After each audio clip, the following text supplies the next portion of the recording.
the football palace that is Cowboy Stadium in Arlington, Texas.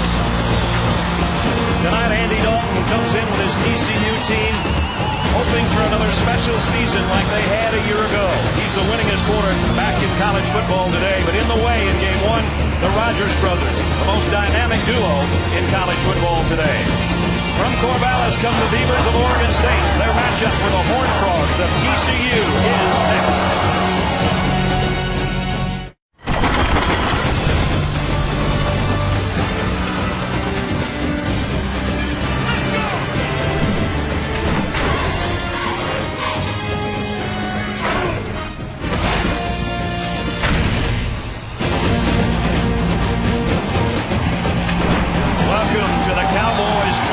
Presented by Hampton Hotels, featuring the Beavers of Oregon State from the Pac-10 and the Horned Frogs of TCU from the Mountain West.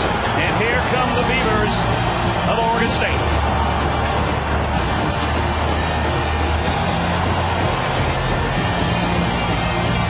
They haven't been ranked in the top 25 in the preseason polls in 9 years. They come in tonight, ranked number 24.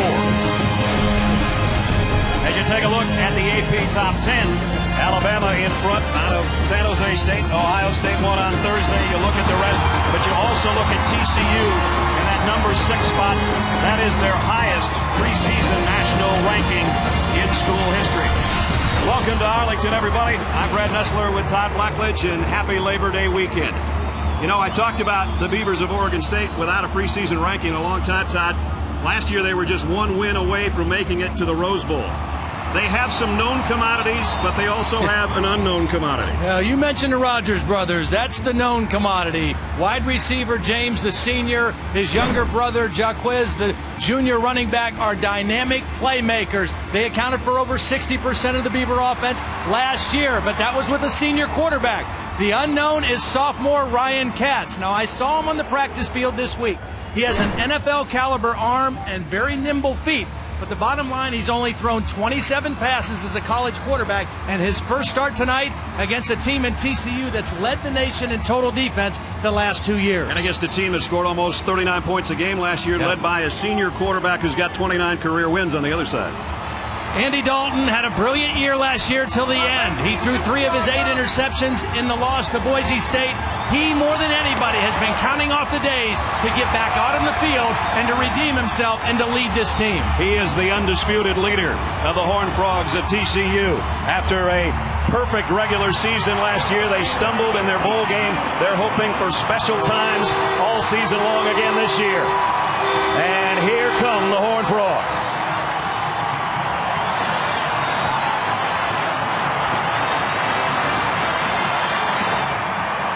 They're the home team with a big crowd behind them.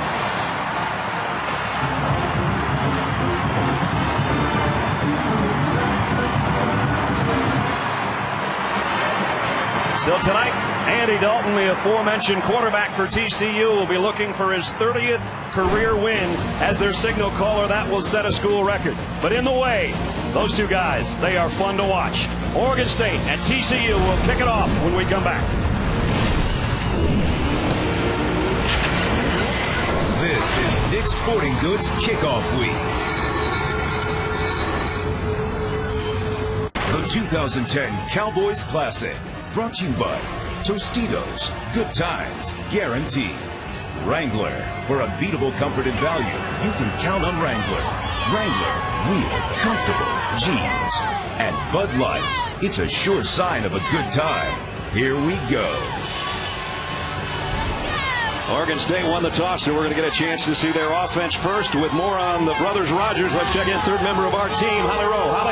Well, James and Jaquiz Rogers are playing tonight about 4 hours away from where they grew up, and it's the first time they've been back home to play in front of their friends and family in Texas since they left home. They have about 30 to 40 family members here, including their mom, their sister, their brother, uncles. They had special T-shirts made that say, "We believe in Quan and Quiz." That's James's nickname. There could be distractions with this, but their coach, Mike Riley, told me that they were not too hyped, they were ready, they were focused, and that the guys themselves said this will be a business trip. We'll see tonight. Mike Riley, he's always had trouble getting his team focused and ready to play early in the season, but he's got a splendid record at Corvallis. This guy, what a record, and what he's done with this football program. Gary Patterson in his 10th season as the head coach of the Horned Frogs of TCU. As I mentioned, Oregon State won the toss. They'll take the ball. That means Kevin Sharples will tee it up.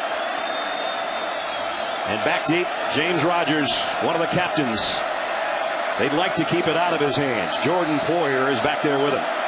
So it's TCU and Oregon State, the boys of fall, as we're set from Cowboy Stadium in Arlington. Here we go. James Rogers a yard deep. Across the 20, fights his way out to about the 24-yard line. Here's a guy that Todd was talking about, Ryan Katz out of Santa Monica, California. Yeah, he is really talented. I mean, watching him on Wednesday, I mean, when you say a guy has an NFL arm, that means he can make every throw. And Mike Riley is an NFL coach, former head coach in the NFL. He knows what an NFL quarterback looks like. And this guy has got the physical tools. He just has not played much, but he is ready to go. And Mike Riley says, I'm going to tell him to let it rip. Just go play. First down, first play. We're going to let him rip it right here. And he's going deep. And it's James Rogers, and he just overshot it. Well, that's the way you open things up. That's called letting it rip. Yep. Greg McCoy was covering. Rogers had a step, but the pass was just a little bit too deep. They went after McCoy, who may be the fastest guy on this TCU team. A very fast team all over the place, but McCoy might be the very fastest. But Rogers beat him on that play. They shift now, and Jaquez Rogers gets back there at the tailback spot. Play action. Katz, trouble from behind. Down he goes. Ball is out. TCU's got it, I think. Battle at the bottom of the pile. Wayne Daniels came flying around the corner, and they're going to say that Oregon State got back on top of the ball. Well, he beat the tight end. Brady Camp, number 83, is trying to set inside to block him, and Daniels went right around him with that quickness. This is Daniels' year. He's the guy that's taking the spot of the departed Jerry Hughes, who was a first-round draft pick, and right away Daniels makes his presence felt. Last year, 5.5 sacks. It's the first one for him here in the opening moments. And now Katz will work from the shotgun on a 3rd down and 13. Fires near side and in and out of the hands of the intended receiver. Aaron Nichols would have been about a yard short of the first down had he held onto it. So it's 3 and out for Oregon State. Well, they got 2 bodies on Daniels that time to give Katz a little more time, and that time Katz was a little off with his throw. It was an outside route, and the ball was thrown to the inside of his receiver Nichols, and it resulted in the incompletion. Johnny Hecker will punt for the Beavers, and back deep, a guy that's very dangerous. He took 2 to the house as a punt returner last year, special teams player of the year, the Mountain West, Jeremy Curley.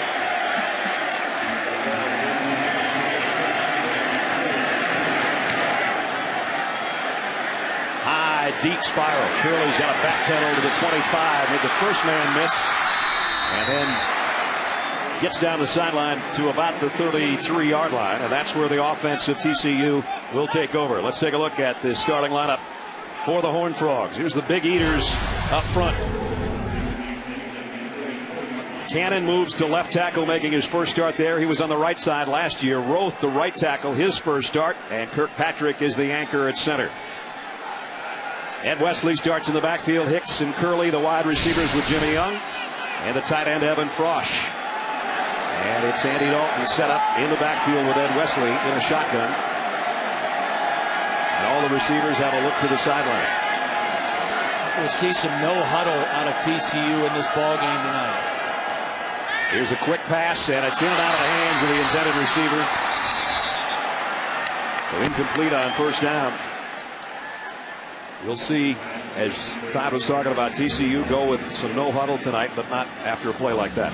Well, it's one of the differences between a fifth-year senior quarterback who has won 29 games and a new quarterback is you put more on his shoulders. You give him more responsibility at the line of scrimmage to check the plays.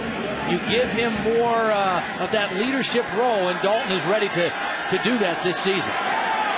Second down at the 34. Dalton all alone, slip screen. Curley puts his hand down to keep his balance and got out across the 40, close to the 42-yard line. As we take a look at the defensive alignment for Oregon State, and they have got a great one up front in Stephen Paya, one of the best in college football, with Olander, Henry, and Miller. Linebackers, Keith Pankey coming back from an injury with Wilson and Roberson. And the secondary looks like that's Lance Mitchell, the leader on the back end for Oregon State. First third down of the night for TCU. 41% a year ago in their third down conversions. And it's Dalton who keeps it, and he's got the first down, and that's the dimension that he adds. People forget about sometimes that he threw for 2,700 plus yards last year, but he also ran for over 500. Just a little simple zone read play for him, and all the attention went to the back, and Dalton did the smart thing. Go north and south, get the first down, and get yourself a new set of downs. And he does at the 47-yard line. Wesley goes out, Fort comes in as the running back, but right now everybody split in the shotgun as Dalton's back to throw again. Fires, and it's right into the hands of Lance Mitchell. Mitchell back to the 32-yard line. 21-yard return, and Andy Dalton threw that right to number 10. Yeah, that was a miscommunication between Andy Dalton and two receivers. And he threw it right between two Horned Frog receivers. Watch, he's going to throw it right in between, and the only guy in between is Lance Mitchell for Oregon State. And a big break for the Beaver defense right away. Let's see if they think about a quick strike here. Just outside the 31-yard line. Here's Rogers. Backpedals his way inside the 30 near the 29. Corey Grant, the first guy to make contact. So Andy Dalton, who had those 3 interceptions in the Fiesta Bowl, didn't want to start out the first 3 minutes of this game throwing a pick. But it's given Oregon State a golden opportunity here. That was definitely some confusion on the part of the TCU offense on that play. Second down and 8. Cats in the shotgun. Set to throw. Gonna go to the end zone. Touchdown. James Rogers.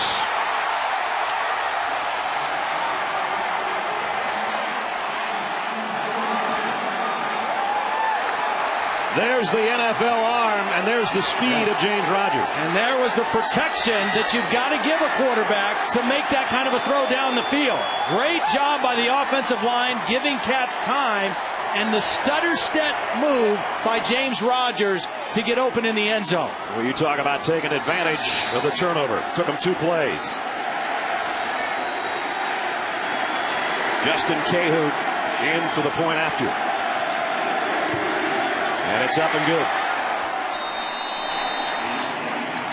Well, just as TCU had picked up a first down and moved it near midfield, first of all, disaster hit with the turnover. Lance Mitchell with the interception. And just 2 plays later, James Rogers on a strike from Ryan Katz. Beavers 7-0 leaders.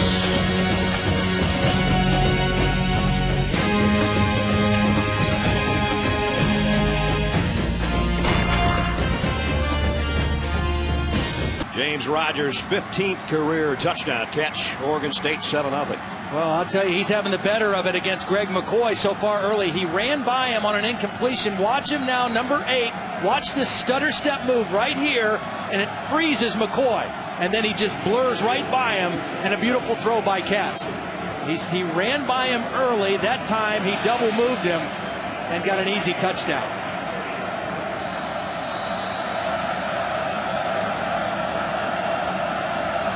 Cahoot to kick. Curley and McCoy are deep. And this will be Curley at the goal line. Jeremy Curley, hurdled out to the 16-yard line. 7-0 here. Let's check in with Reese Davis in the studio. Reese.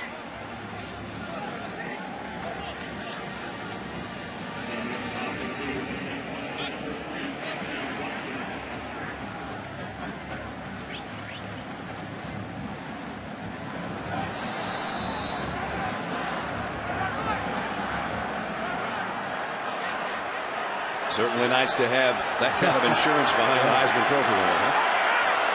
Let's see how Andy Dalton comes back from the interception there. Starting at the 16-yard line. Matthew Tucker in the backfield now, and he'll get the call on the counter.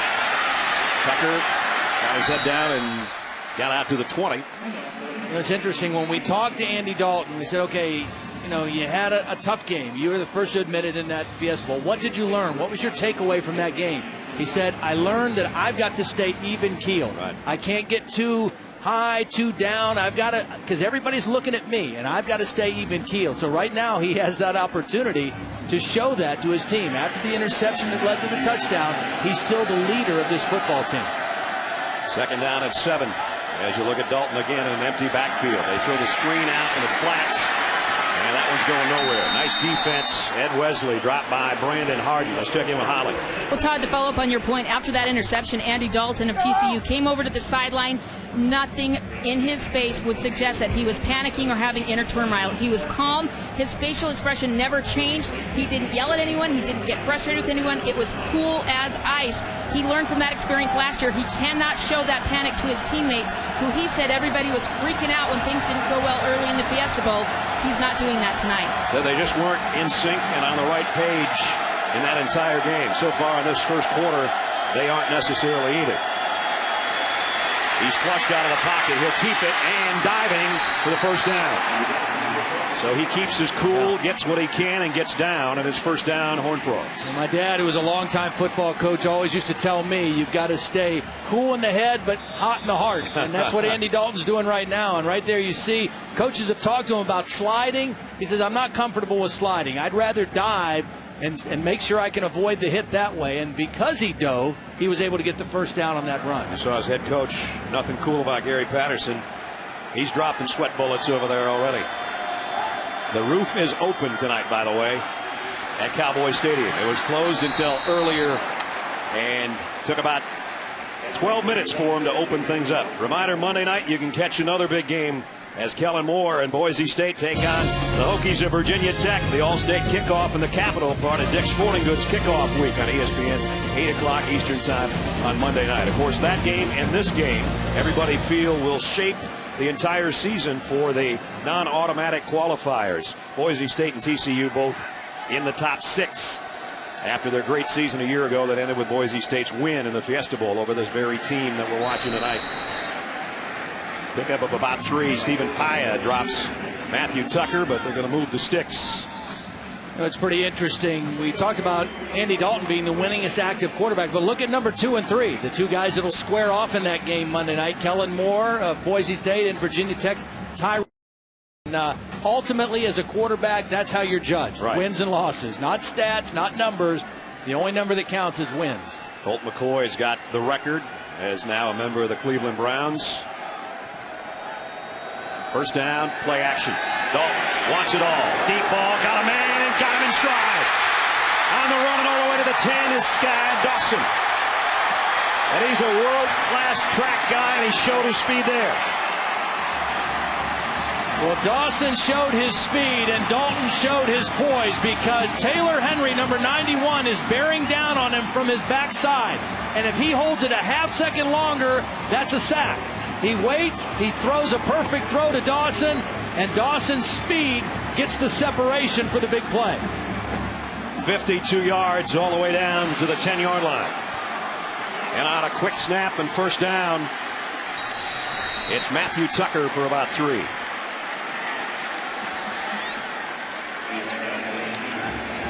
He's spotted down at the 7, where it's going to be second down and goal. TCU in the red zone last year, 85%. 51 of 60. Their scoring opportunities. Right now they're set up at the 7-yard line. Wesley back in there as the tailback. Mark Johnson was a motion man. It's the option that way. And Wesley maybe got to the 5, close to it anyway. That'll bring up 3rd down and goal. Nice job by Wesley avoiding a negative play. Dwight Roberson, number 59 for Oregon State, was in the backfield defending that option well, and Wesley was able to just kind of step away from him and at least advance the football. Boy, Ed Wesley just told one of the wide receivers to get off the field. Josh Boyce just about threw him to the sideline. Empty backfield for Dalton. 9th play of the Horned Frog drive on a 3rd and goal. Watch the quarterback run here as well. He's going to run. I don't know if it was by design, but he heads to the pylon. Touchdown.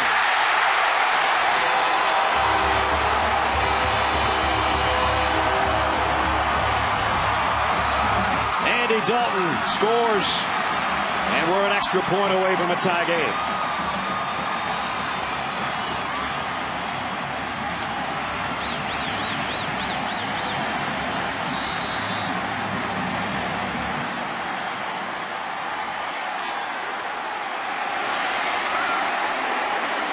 Ross Evans in for the point after.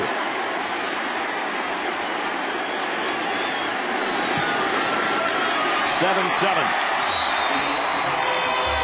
Dalton with a long pass play to Sky Dawson, and then he does it himself.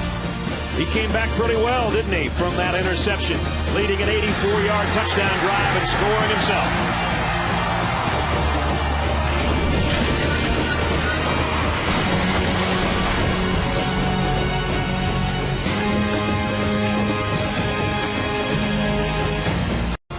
The 2010 Cowboys Classic is presented by Hampton Hotels. At Hampton, we love having you here.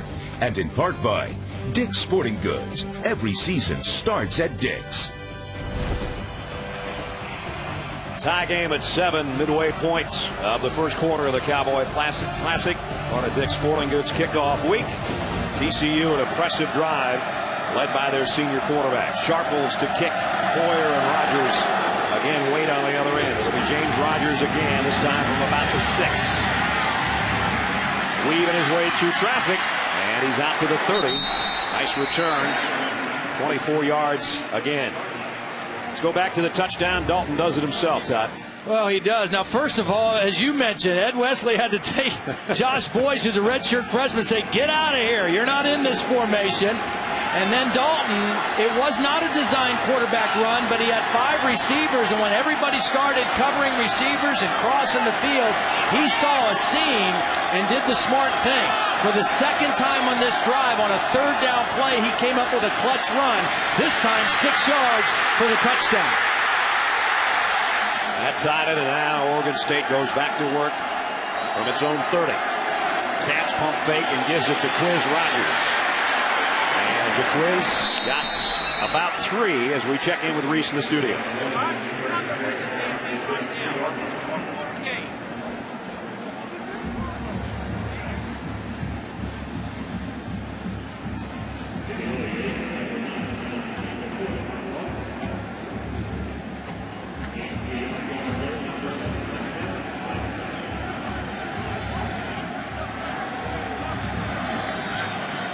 All right, Reese, that one's got to be the top 10 plays of the day, I would think. Along maybe with the interception by Sanders Cummings today at Georgia, a one-handed grab. James Rogers, really no gain on the play. Well, TCU, one thing they're prepared for is the fly sweep. I mean, that's one of the staples of this Oregon State offense with James Rogers, and the speed of this TCU defense is going to string that play out most of the time.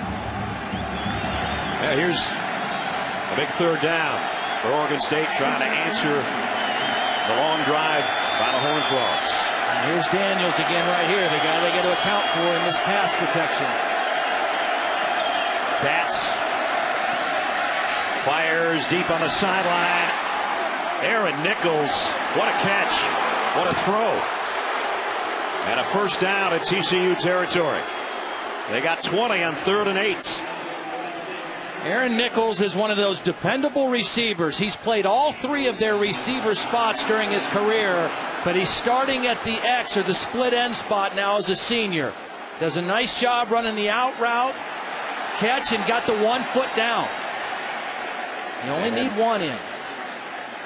TCU is going to take a timeout, I think. Gary Patterson may be hoping that the guys upstairs, led by Jim Blackwood, our replay official, our officials from the Big 12, by the way, that they'll take a look at this. I think the only question is, was he bobbling the ball at all? Because it looked like his left foot was down. We'll take another look as we go to break, and we'll have an answer for you when we come back.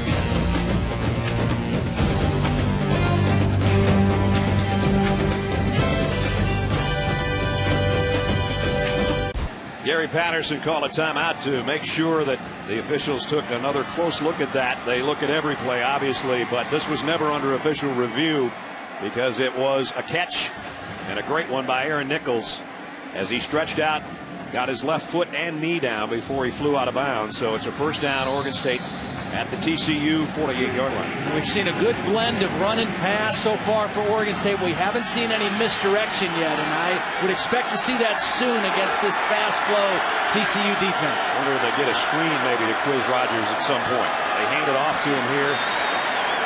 And that TCU defense is tough to run against. They were third in the country last year. They gave up only 80 yards a game on the ground. And of course, Quiz Rogers was one of the most prolific runners in college football last year.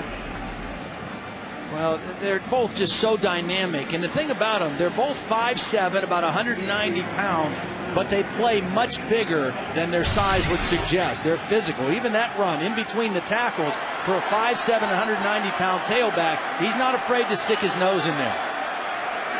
Katz over the middle and got it to James Rogers, and it's a first down to the 36-yard line. See, this is where I think the Oregon State passing game creates problems for a defense, even a good defense like TCU. That time, Jaquiz goes out in the flat, so you got to pay attention to him, and that allowed James to just sit right down in a hole in between defenders.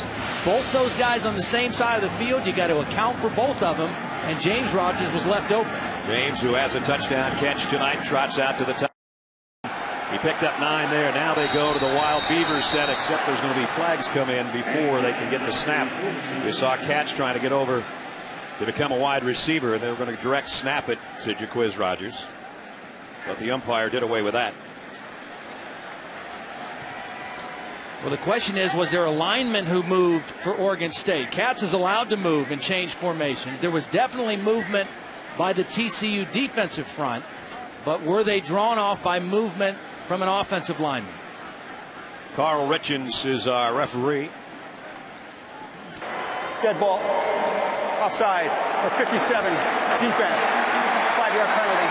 Still first down. Well, it goes against the defense, but it kind of spoils what Oregon State wanted to do. Well, they'll take 5 yards, though, against this defense in scoring territory. I mean, Corey Grant is going to react to the movement of the quarterback. See, he goes, and there's Grant jumping off sides because of the movement of the quarterback. Now they will go back to the same set. Quiz Rogers to take a direct snap on 1st and 5. And he blasts off the left side inside the 30. About a yard or two. Tank Carter made the tackle. Yeah, and Tanner Brock came flying in there as well. The new middle linebacker who's taking the place of Darrell Washington. The key losses for this defense. Jerry Hughes, who was a first-round pick by the Colts, a defensive end. He's on the sidelines tonight. And there he is right there in the black shirt. And Darrell Washington, the middle linebacker, who's now the starting linebacker for the Arizona Cardinals. Second down here for Katz. Draw play to Rogers. And Jaquiz is all covered up. No gain. Tyler Luttrell, one of the first guys there. And it'll bring up another third down situation. Even though Jaquiz has been pretty bottled up so far, you've got to keep mixing and matching with the pass and the run, because he's capable of busting one out if a defense loses assignment. Plus, you have to keep that defense honest. He's only got 8 yards on 5 rushes, but they've got good balance in their offense so far. Now his brother joins him in an I backfield. Quiz in the stance. James, the tailback. Katz in trouble. Got away from it and throws it incomplete, intended for James Rogers. Would have been right at the first down stick. And so it's 4th down. Tank Carter got the pressure that flushed Katz out of the pocket, so the field goal unit will come out. With a name like that, he had to be a linebacker. You know, I mean, he couldn't be a kicker or anything else named Tank. Well, he had to be a linebacker. His real name's Ricky, but ever since he was a little kid, he's been Tank. It's perfect. It fits. It does. Justin Cahoot will try the field goal. He was 22 out of 27 last year. His career long is 50. This one's from 47. Kick on the way. Pushed it to the left. And the Beavers miss a scoring opportunity, and that's a happy coach on the sideline. So it stays 7-7. TCU will take over after we check in with Reese Davis. Reese.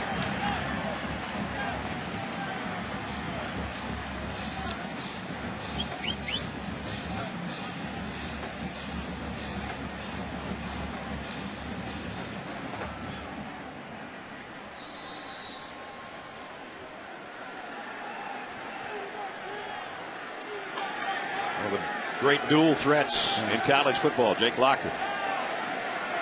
Here's a guy that's not bad either, Andy Dalton at the controls, and he'll keep it. And he's got a first down right on cue. Pickup of 12. When your quarterback is a viable running threat, it just creates more dilemmas for a defense. They already spread you out by their formations, and then the speed of their wide receiver group you've got to respect. And then when the quarterback can run as well, makes it doubly difficult. Dalton in the gun. Bart Johnson in motion on a first down. Play action. Firing out. Ooh, Johnson made the catch, and he maybe wishes he hadn't. He got leveled out there in the flat.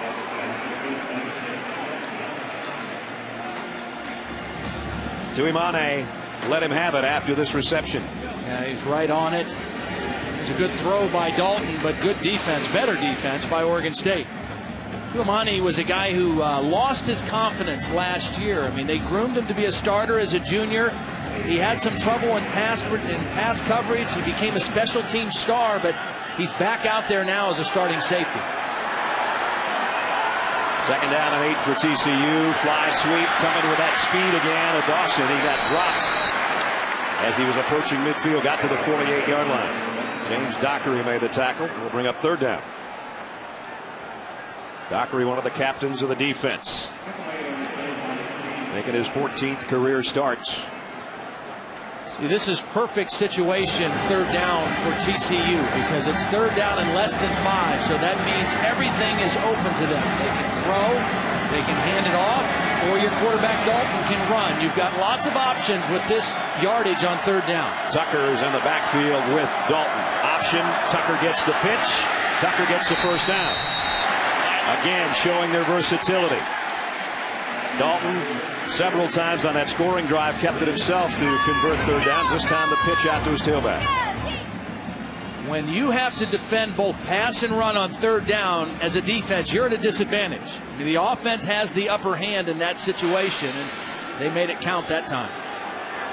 So now it's at the 46-yard line, back in Beaver territory. Dalton under center. Rolls out. Plenty of time. Deep middle. Just overshot Jimmy Young, who might have had a catch and maybe even a touchdown. Well, ESPN2's coverage of Major League Baseball and the hunt for October continues tomorrow night. Giants take on the Dodgers. Sunday Night Baseball presented by Taco Bell as part of the hunt for October, presented by Lee Jeans on ESPN2 and ESPN3.com. 8 o'clock Eastern Time tomorrow night. Brad Nessler, Todd Blackledge, Allie Rowe in the Cowboy Classic here in Arlington. Late in the first quarter, tie game between 6th-ranked TCU and number 24 Oregon State. Tried a little quick opener to Matthew Tucker, and he got only about a yard. This is the house that Jerry built. Jerry Jones on the right, Larry Scott on the left. Commission of the Pac-10. And what a spectacular football facility. There's nothing better. If you've never been here, if you get the chance, trust Todd and I, we've been here twice now. Yeah. I could do a game here every week, wouldn't bother me. Yeah. Six Flags is right next door. Yeah. I don't think it has anything on this place, though. Jeez. Third down and long. 3rd and 9 as Dalton has time. Running out of it. And he'll go down. Stephen Pyle. Yep. The big guy from his tackle position. A preseason All-American. And that ends the quarter with a sack of the TCU quarterback. It's been a good one so far. Dalton with a scoring run, Katz with a scoring throw. Oregon State and TCU tied at 7 here in Arlington.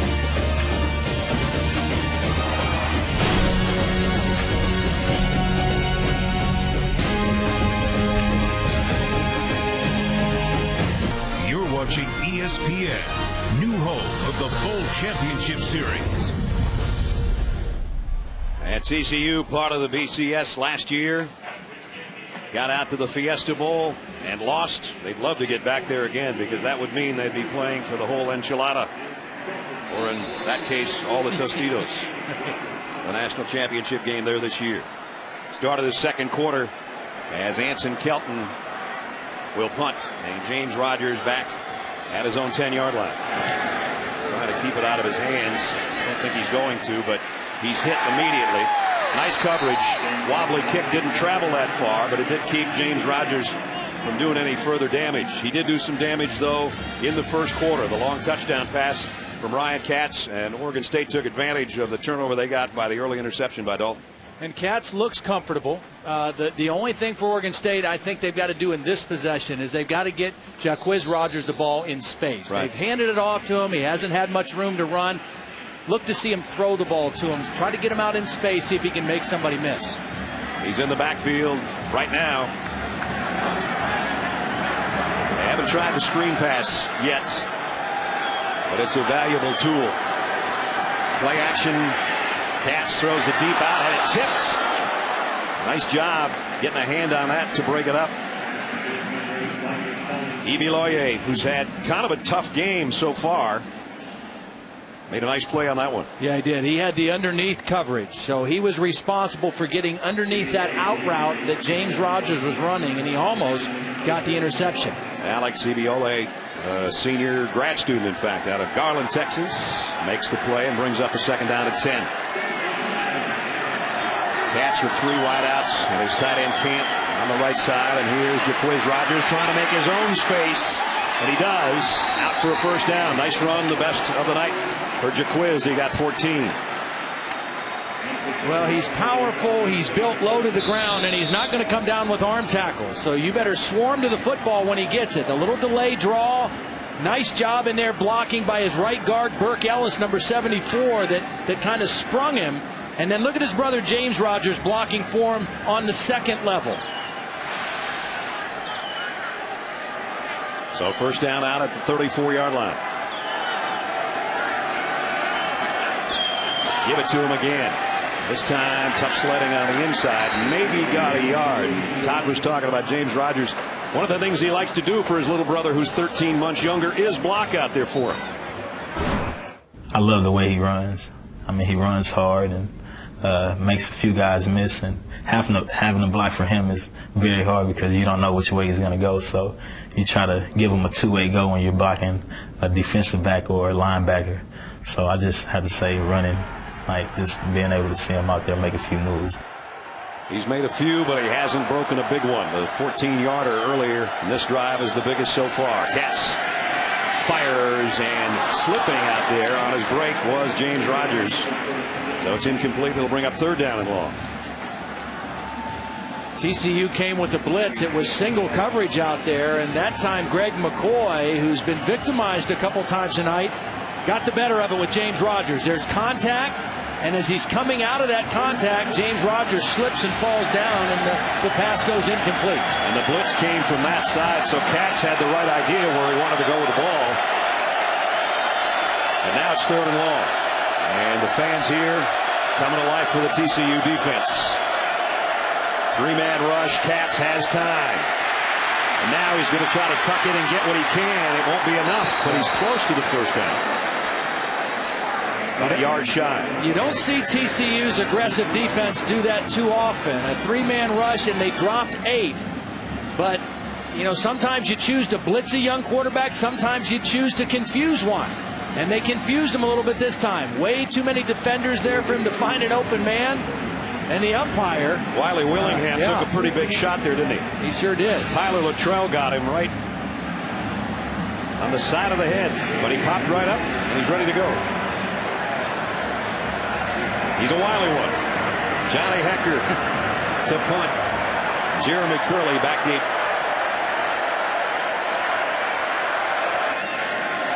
And they're going to fake the punt. The throw's complete. First down and a bunch more. Jordan Poyer on the pass from Johnny Hecker. I saw them work on this Wednesday in practice. Hecker was a high school quarterback before he came to Oregon State. He's an excellent punter, and he just raised up and made a beautiful throw to the out route. And he has the choice of picking which side he wants to work. No indecision, no hesitation, and a perfect throw to the outside to Poyer for the first down. Remember, a fake punt by Boise State is what did in TCU in the Fiesta Bowl last year. So here's a 22-yard pickup and new life for the Oregon State offense at the 34-yard line. Cats watch it all. Go into the corner. Touchdown. Jordan Bishop.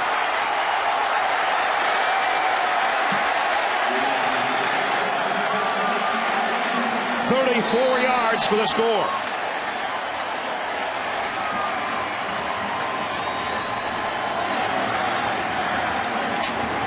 Boy, what a nice play call that time by Danny Langsdorf, the offensive coordinator. That was nice. Cahoon in for the point after. Moments ago, it looked like TCU would be on offense going the other way. Instead, in two big plays, it's 14-7 Oregon State. Mike Riley pulled one out of his hat first with a fake punt as Hecker throws a dart to Poyer on the outside. And then just one play later, Ryan Katz in his first start, his second touchdown pass of the night. The Beavers trying to surprise the number 6 team in the country, 14-7.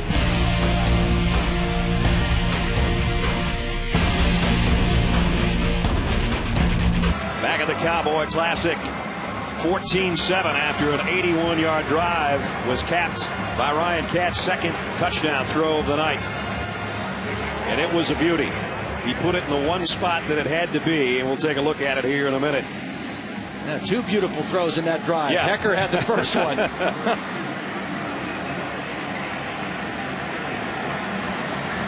Josh Boyce and Jeremy Curley are back deep, awaiting Justin Cahoon's kick. And it's short to the near side. Curley's going to have to track it down at about the 7. Curley out across the 25 to the 26-yard line. It's time to take a look at our protection spotlight, brought to you by Castrol GTX. And Todd will pick it up here. Well, I'll tell you, here's what TCU's thinking. We've got to account for James Rogers and Jaquiz Rogers. Where are they going to be? But they didn't account for Jordan Bishop, who's going to run the post route for the touchdown. The linemen do their job. There's your protection. Yep. And then the beautiful throw by Katz.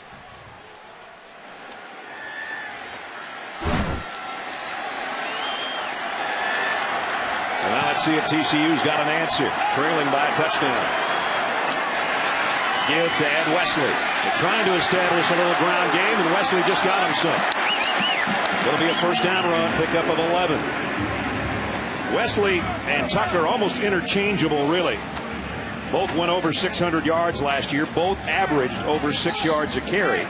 And they had 12 rushing touchdowns between the two of them. And running the football is what TCU did the best last year. They were 5th in the country in running the football. Averaged over 239 yards per game. And everybody jumps here. Let's see if it's a false start, or if there was contact made by Oregon State defensively. Haven't had a lot of flags so far, which is good for a first game.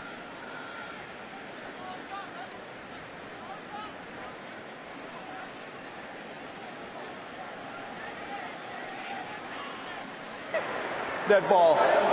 Offside. Number 78, defense. 5-yard penalty. Still first down. It indeed was against Mike Riley's Beavers. Brandon Olander. Monday night big game. Number 3 Boise State, number 10 Virginia Tech. It's the All-State kickoff in the Capitol, part of Dick's Sporting Goods kickoff week. Monday night, 8 o'clock. That'll be another dandy. One of 3 games involving teams both ranked in the top 25. The one you're watching right now is one as well. As the first down run by Wesley out to midfield where Mitchell made the stop. I think this is a good idea by TCU's offense. They've got co-offensive coordinators, Jared Anderson and Justin Fuente. I think last year in that loss to Boise State, they got away from their running game a little bit. Only 36 yards rushing on 20 carries. They got a little pass heavy in that game. Maybe panicked a little bit when things weren't going well, but their strength is running the football. Dalton off his back foot just puts one up for grabs, and it's going to be pass interference. Luckily, actually, for Bart Johnson, Lance Mitchell, I think, just got lost and got tangled up. And that'll be a first down for TCU. Well, what happened was Bart Johnson was so open. Defense number 10. 15-yard penalty, automatic first down. Bart Johnson was so wide open that Andy Dalton just wanted to get the ball to him. But he didn't have enough on it, and so Johnson had to wait for the ball. And when that happened, Lance Mitchell was able to make contact. This is actually a better play for Oregon State, because if Dalton throws that deep enough, it's a touchdown. As a result, it's just a 15-yard penalty against the defense. So it puts it at the 35-yard line for the first down. The 2 tight ends set for the first time tonight for the Horned Frogs, and Dalton will be all alone in the backfield. He's going to be joined by Tucker momentarily there. First and 10. Tucker. Inside run, they got about 3. Down to the 32. Tony Wilson made the stop along with Keith Pankey, the linebacker. Pankey coming back from an injury. That's been quite a story. Torn Achilles. They had some Achilles problems on this team on the defensive side of the football, but you played with his daddy. Yeah, I sure did. Irv was a big offensive lineman, was a senior when I was a freshman, and got drafted by the Rams. He actually ruptured both of his Achilles in his pro career. So maybe it's hereditary. Yeah. Second down and 7. Play action. Dalton, plenty of time. Fires near side. What a catch. Inside the 20 by Curtis Clay. And boy, Andy Dalton got some smoke on that one. Pickup of 13. Tuimane was out there covering, but not covering well enough from a throw like this one. Yeah, strong throw from the hash to the opposite side. Good blend of run-pass right now for TCU. You put this Oregon State defense back on their heels a little bit. TCU going without a huddle, and they drew Haya, I think the guy that jumped in there off sides, and they're going to get a free 5 out of this one, too. And that'll give Dalton a chance to run over the sideline. Defense, 5-yard penalty. Still first down. Stephen Paya was the guy that jumped in the middle. And he's pointing at himself as if to say, my fault. He is a load. Yeah. An amazing story. I mean, he was a former rugby player from Tonga, didn't play football until he was a senior in high school, and has developed rapidly into now a guy that NFL scouts are saying is one of the top 2 or 3 defensive tackles coming out next year. Dalton gives it off on the sweep. Wesley to the corner, and it's first and goal.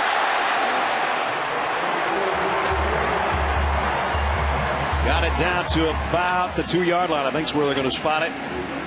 Pickup of 11. That's one of the best runs tonight by Ed Wesley. Yeah, a more determined running game for TCU in this drive.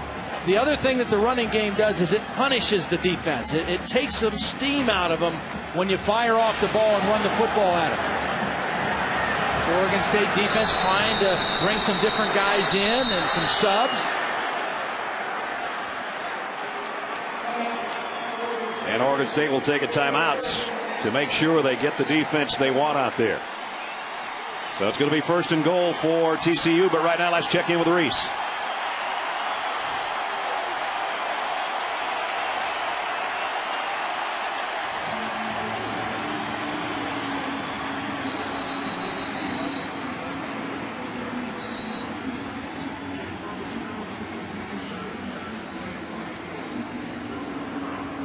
Well, we're 14-7 here, but 2 yards away from being tied once again. Oregon State call that timeout. They bring out their defensive alignment. But TCU set up Before that timeout, they had Antoine Hicks in a full house backfield with the fullback Luke Shivers and Matthew Tucker, the tailback, and that's what they've got again. Inside handoff, pickup of about a yard as Shivers got him close. He's not a bad choice. He's had 7 career touches and he scored 4 touchdowns. Shivers, that is. 3 touchdowns on the ground on 4 carries before that one. 2 career receptions have also netted him a touchdown. That time he got about a foot short. Now Curley in motion on a 2nd down and goal. Bootleg, throw to the end zone, wide open. Curley, touchdown.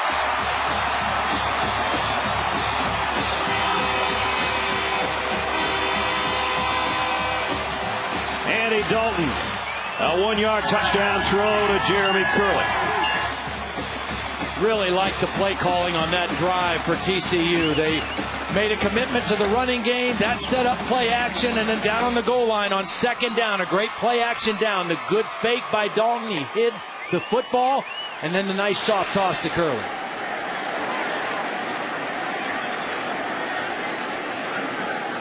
Evans in for the point after, and it's up and good.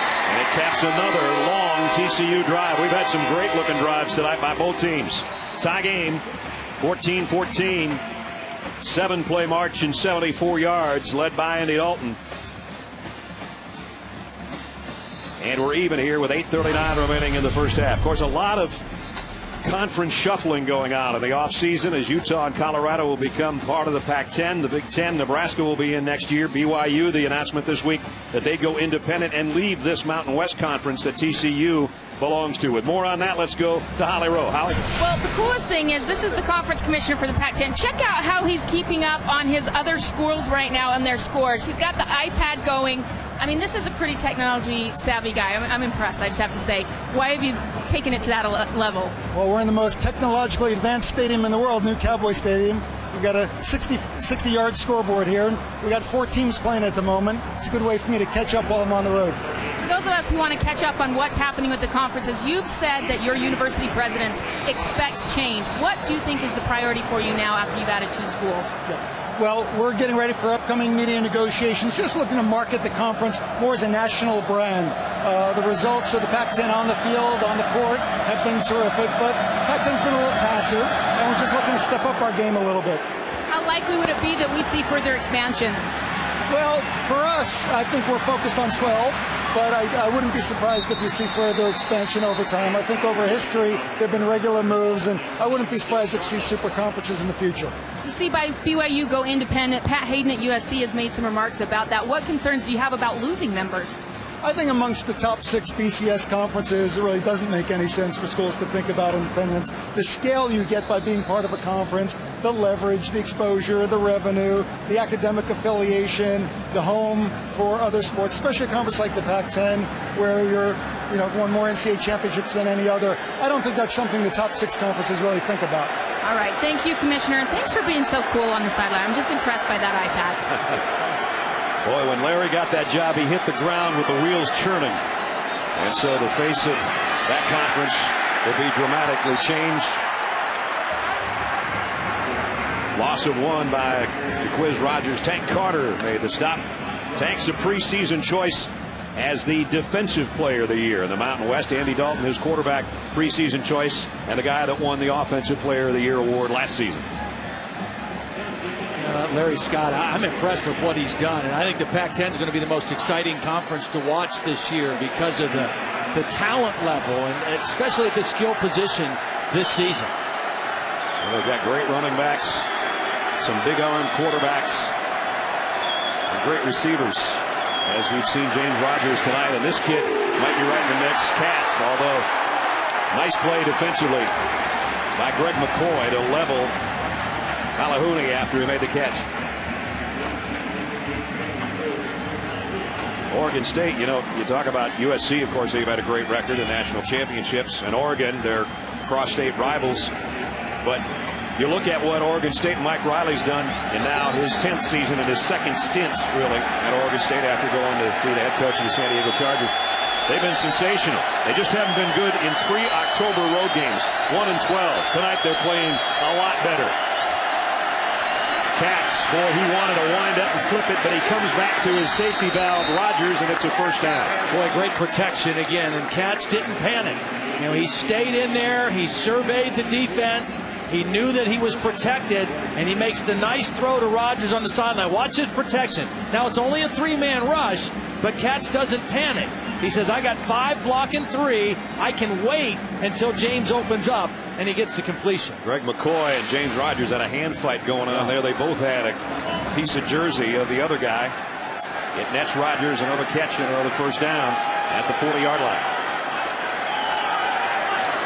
Here's a fly sweep.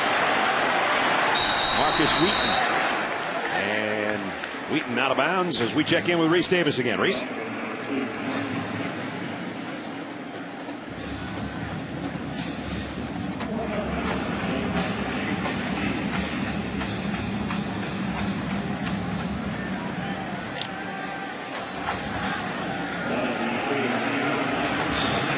Of course, last year Oklahoma opened up the college football season here at the Cowboys Classic, and we saw Sam Bradford go down to injury. That we want to avoid tonight. Ryan Katz wants to avoid the blitz. He throws one in the ground. Closest guy was Quiz Rogers. Tyler Luttrell and Wayne Daniels were chasing him down from behind. Yeah. Well, they tried to set up a little play-action screen to Quiz Rogers. There was a blitz coming from the opposite side by TCU, and it's really a pretty smart play by Katz because that play had no chance. Well, guys, knowing that they'd see a lot of blitzes tonight, Ryan Katz prepared for it in the offseason. Every single scrimmage, every practice, they would add an extra blitz period. That's something he's been trying to get better at picking up, guys. He did a good job there. Here he is on 3rd and 4. Incomplete, intended for Aaron Nichols. Nice job by Katz of just sliding away from the pressure, but then he had to throw back across his body, and he didn't get that one quite where he wanted to. Well, it's okay to slide, but right here he's got to reset his feet, because when he slides left and tries to throw, you can't be accurate that way. Slide away from the pressure and then quickly reset your feet and make an accurate throw, because he had a man open. Well, Johnny Hecker will be in punt formation. Remember, they faked the punt last time, kept their drive alive as he threw a 22-yard completion that ended up leading to a touchdown. We're going to assume that he's going to punt it away to Jeremy Curley.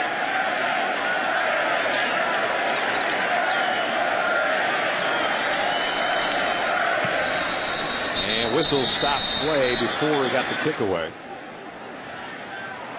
Prior to the snap, delay a game, offense, 5-yard penalty. Still 4th down. Well, they can back him up, and he can take a longer shot at it if he wants to. And with that, we get our trivia question for tonight. Who's the only defensive player to win the Davey O'Brien Award? Davey O'Brien, of course, was a TCU alum. It's a little bit of a trick question. As you're thinking quarterback, think outside the box, folks. Here's Hecker. And Curley. Fair catches at about the 16-yard line. 43-yard kick. TCU tied it up last time. They'd like to get the lead back. They've got 6 minutes to work with when we come back. The 2010 Cowboys Classic, brought to you by Kingsford Charcoal. For your chance to win a $10,000 backyard makeover, play Kingsford College Showdown on ESPN.com. Reminder, they're going to rev things up at AMS tomorrow night. Atlanta Motor Speedway in Atlanta. The Sprint Cup Series is in Atlanta. Only 2 races remain for Jamie McMurray and Mark Martin to get off the bubble and then into the chase. Coverage starts. NASCAR countdown at 7. Racing begins at 7:30. Luttrell went off favoring. It looked like he's in a lot of pain. I think it's his hamstring, and that could be a critical loss. You know, they start 3 safeties in this 4-2-5 defense, and he's one of the 3. The offense for TCU out there, they got 6 minutes. And 2 timeouts to work with after a nice drive last time. Matthew Tucker with Dalton in the backfield. Andy with a play action, rolls to throw. And does. And throws a strike.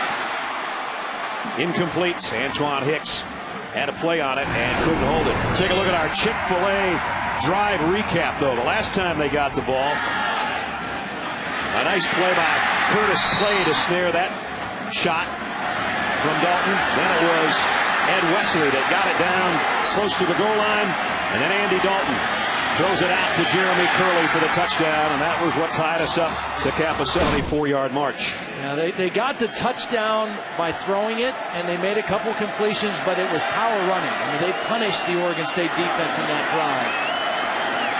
Dalton flushed out of the pocket, trying to get rid of it to the sideline, and he actually completed that on the far side. Are you kidding me, to Curley?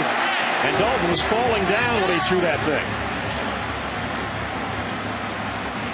Stephen Paya was coming like a locomotive, and Andy Dalton did this.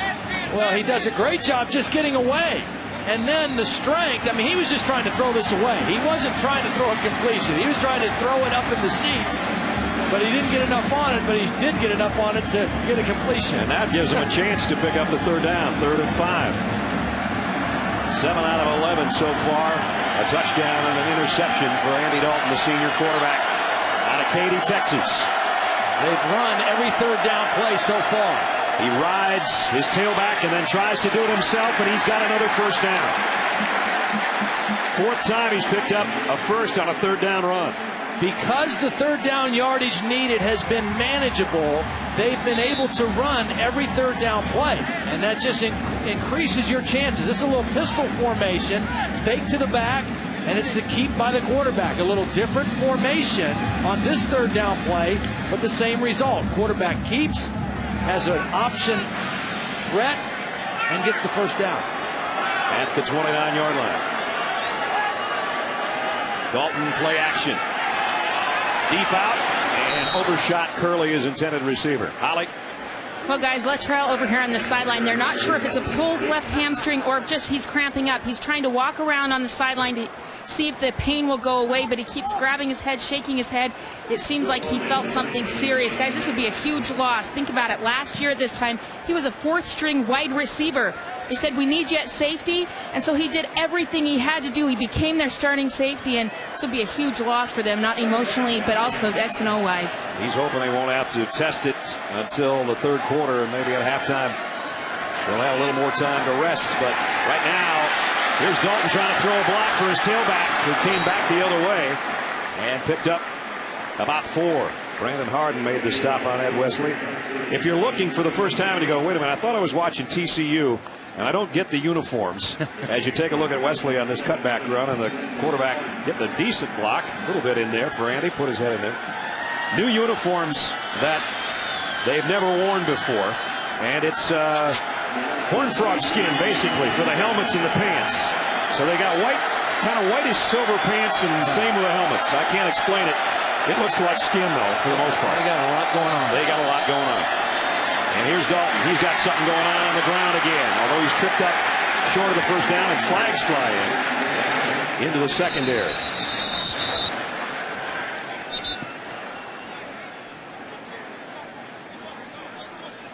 This was near the end of the play, and I didn't get a preliminary signal on what it's about.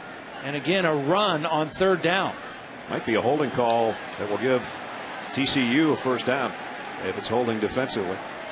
Wow, that could be a real break because they finally got him stopped. It was actually when Dalton was just starting to hit the turf on his way down. Illegal block in the back, number 80, offense. Yeah, there you go. Decline, result of the play, 4th down. The preliminary signals by Carl Richards were all going the wrong direction. That's what had us bamboozled a little bit. So now they will bring out the punting unit. Anson Kelton in punt formation, and James Rogers back deep. I'm just guessing, but I'm going to go ahead and guess that Anson Kelton's the biggest punter in college football. At 6'4", 280. I think you're right. He hit this one a mile in the air. James Rogers has got to take a fair catch call, and does at about the 15-yard line. Still got 3:29 remaining in the first half. Both teams with 14 on the board. Stick around.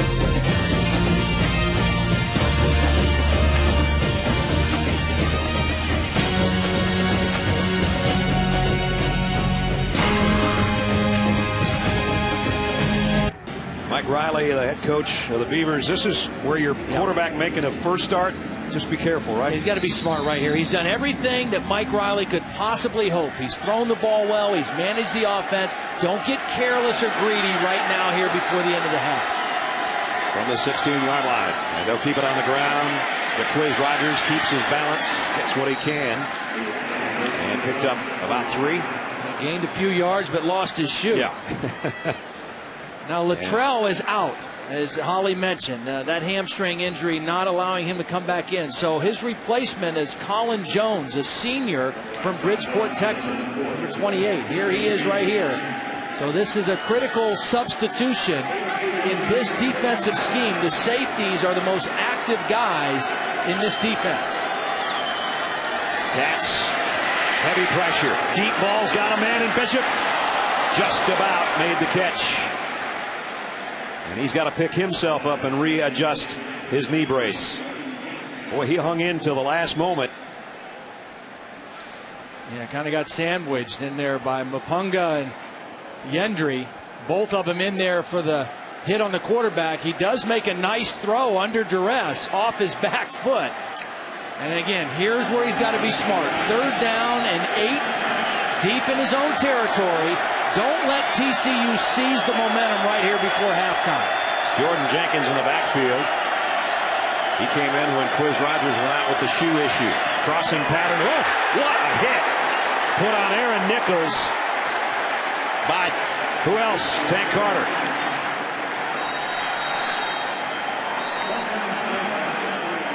So it's 3 and out, and Nichols is still down after that collision. Well, you don't collide with a tank and get up right away. It was a clean hit. Just led with his shoulder. TCU called a timeout because that was a completion, so the clock was going to continue to roll. So Gary Patterson choosing to call a timeout to make sure the clock stopped. Tank Carter, the top returning tackler on this team, and he laid the wood to Aaron Nichols on that one.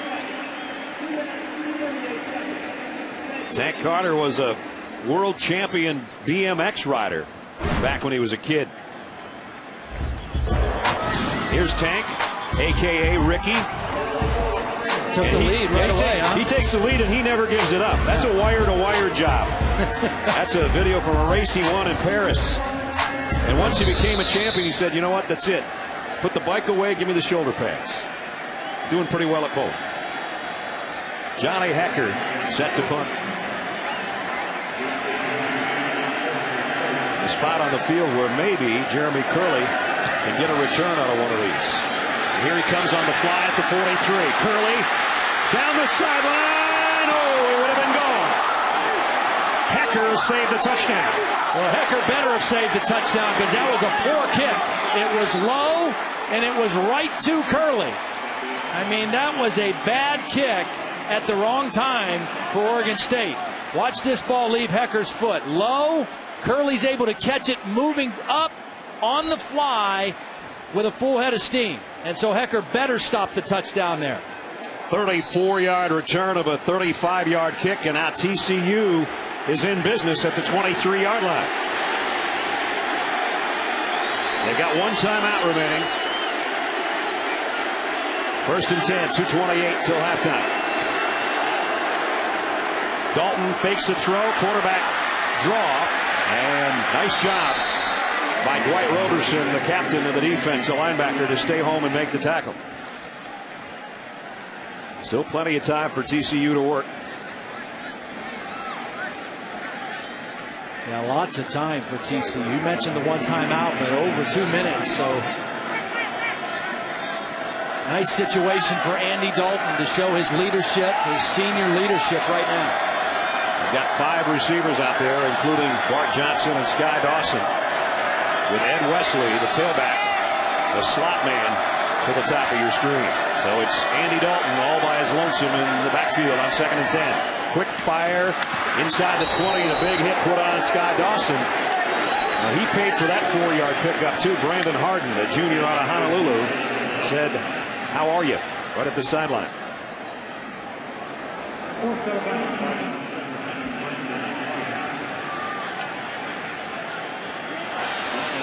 brings up a third down. Now remember, TCU has run every third down, I think, to this point. I bet they throw this one, though. This one's a little longer. No. They're going to option it to Wesley, and he's got the first down and first and goal. Inside the 10 and a pickup of 10.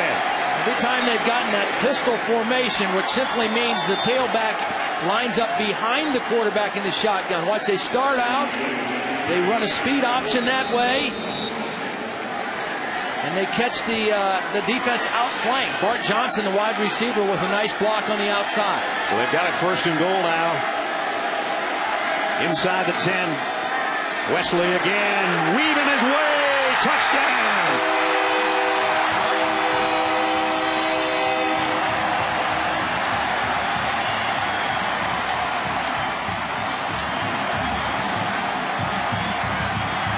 Horned Frogs have the lead for the first time tonight.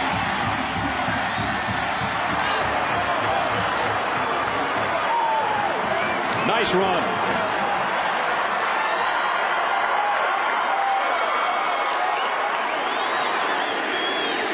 Ross Allen's in for the point after. I don't know that you can totally blame the touchdown before halftime on a bad punt, but it certainly didn't help the cause much. 21-14 TCU. Well, it allowed TCU to be ultra aggressive and just go at this Oregon State defense with great field position. And again, they went back to the power running to get down there. Watch this last run by Wesley. Nice job. They sealed things out. They blocked down, and a nice kick out block by the right guard, Josh Vernon, number 78, opens it up for Wesley. I've been impressed with Wesley's running tonight. You don't talk much about the ground game at TCU necessarily because those guys split so much duty last year, meaning Wesley and Tucker. And, of course, there's no LaDainian Tomlinson on this roster right now, but he's done a nice job here in the first half. 63 yards on 8 carries and a touchdown. So still 49 seconds remaining, barring a big kick return. You would think that TCU would have the lead at the break, but there's been a lot of fireworks offensively in this first half.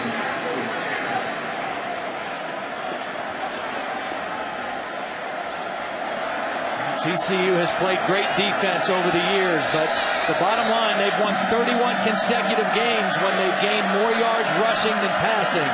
Running the football is what they do best on offense. Sharples kick. James Rogers from the 6. James Rogers trying to find himself a seam and got out to about the 30. Kenny Kane made the stop on the kick return. Well, a little bit earlier we asked you our trivia question, and it was, who's the only defensive player to win the Davey O'Brien Award? The trick in that is Davey O'Brien Award's a quarterback award now, but Mike Singletary of Baylor won it twice, 79 and 80. Davey O'Brien, who played here and was a Heisman Trophy winner in the late 30s, one of the greats after he took over after Sammy Baugh. Talking about one good one taking over after another good one. Cats, deep middle, and nobody home there. It was intended for Jordan Bishop. Davey O'Brien Award, speaking of that, my partner, former Davey O'Brien Award winner. My other older partner, Bob Greasy, just named as the Davey O'Brien Legends winner. That'll be presented to Grease back in late February. So, Bob, congratulations. I'll be there. It's a great event. I go back every year. Tremendous event at the Fort Worth Club. Here's a draw play. Quiz Rogers going nowhere. Wayne Daniels had a nice first half, and he stayed home, and it's a loss on the play. So they've done a nice job bottling up Jaquiz Rogers from his tailback position. Mike Riley took a shot on first down to see if they could get one completion, and Cats kind of threw it in the middle of nowhere, and he said, that's it. Yep.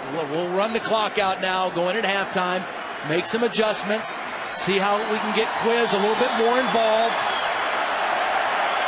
A late touchdown by TCU after just having to go 23 yards following the punt return by Curley is the difference in the ballgame so far. TCU will get the ball to start the second half, so momentum clearly on their side right now. Well, the TCU faithful happy. Andy Dalton has a touchdown pass in the first half, 21-14, as we check in with Holly. Well, Coach, there were so many unknowns about Ryan Katz here. What do you think he's done in the first half? Well, I think he's made some plays, and we haven't been very consistent, but he's made some plays, hit a couple of good passes, handling himself pretty well, I think. You know, we're not near as consistent as we need to beat this team, and that drive right before the half by them after the punt return was not a good deal. So we got to recover from that and get a stop early and go after him again. How do you get Quiz loose? We haven't seen much from him. No, you know, that's the biggest part of this game right now is they're running the ball better than we are. So we've got to find a way to get him going. They're a very good rush defense. We just got to do a better job of finding some stuff that he can do because he can run. We just got to find some lanes for him. All right, thanks, Coach. Thank you. Mike Riley's team had 2 leads in this ball game, but they gave up the lead in the final minute before the half. TCU at the break leads at 21-14. Time now for the Wendy's halftime report. Reese Davis, Lou Holtz, Mark May. Fellas, take it away.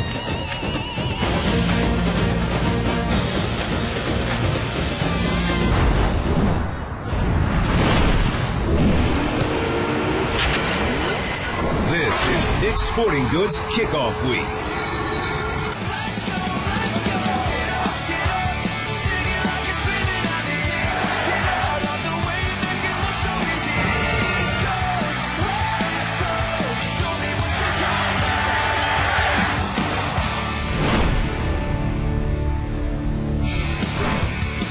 Welcome back to Arlington, Texas, the Cowboy Classic presented by Hampton Hotels.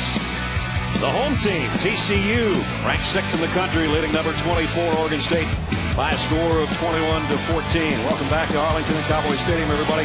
Brad Nessler along with Todd Blackledge. Holly Rowe will join us in just a second. Partner, I think there's a couple things as we go into the third quarter. I don't know if it's imperative that Oregon State gets a stop on TCU to start this third quarter, but they got to get Jacquizz Rodgers somehow involved offensively. Yeah, I think what Mike Riley said to Holly coming off the field is exactly right. TCU's ability to run and Oregon State's inability to run in that first half was the difference in the ball game. They've got to get Jacquizz more involved. This is a guy that gained over 1,000 yards back-to-back season. Right. He only had 24 yards in that first half, and 15 of it came on one run. So TCU did a great job of bottling him up in the first half. So we'll see how that develops. TCU's going to have the football first. Remember, they got almost a gift touchdown in the final minute of the second quarter to take the lead for the first time. They have it as we start the third quarter, 21-14. And the kick will go to Jeremy Curley right at the goal line. Curley heads to the middle of the field, hurdles the man. We got a flag down way back here at about the 35-yard line.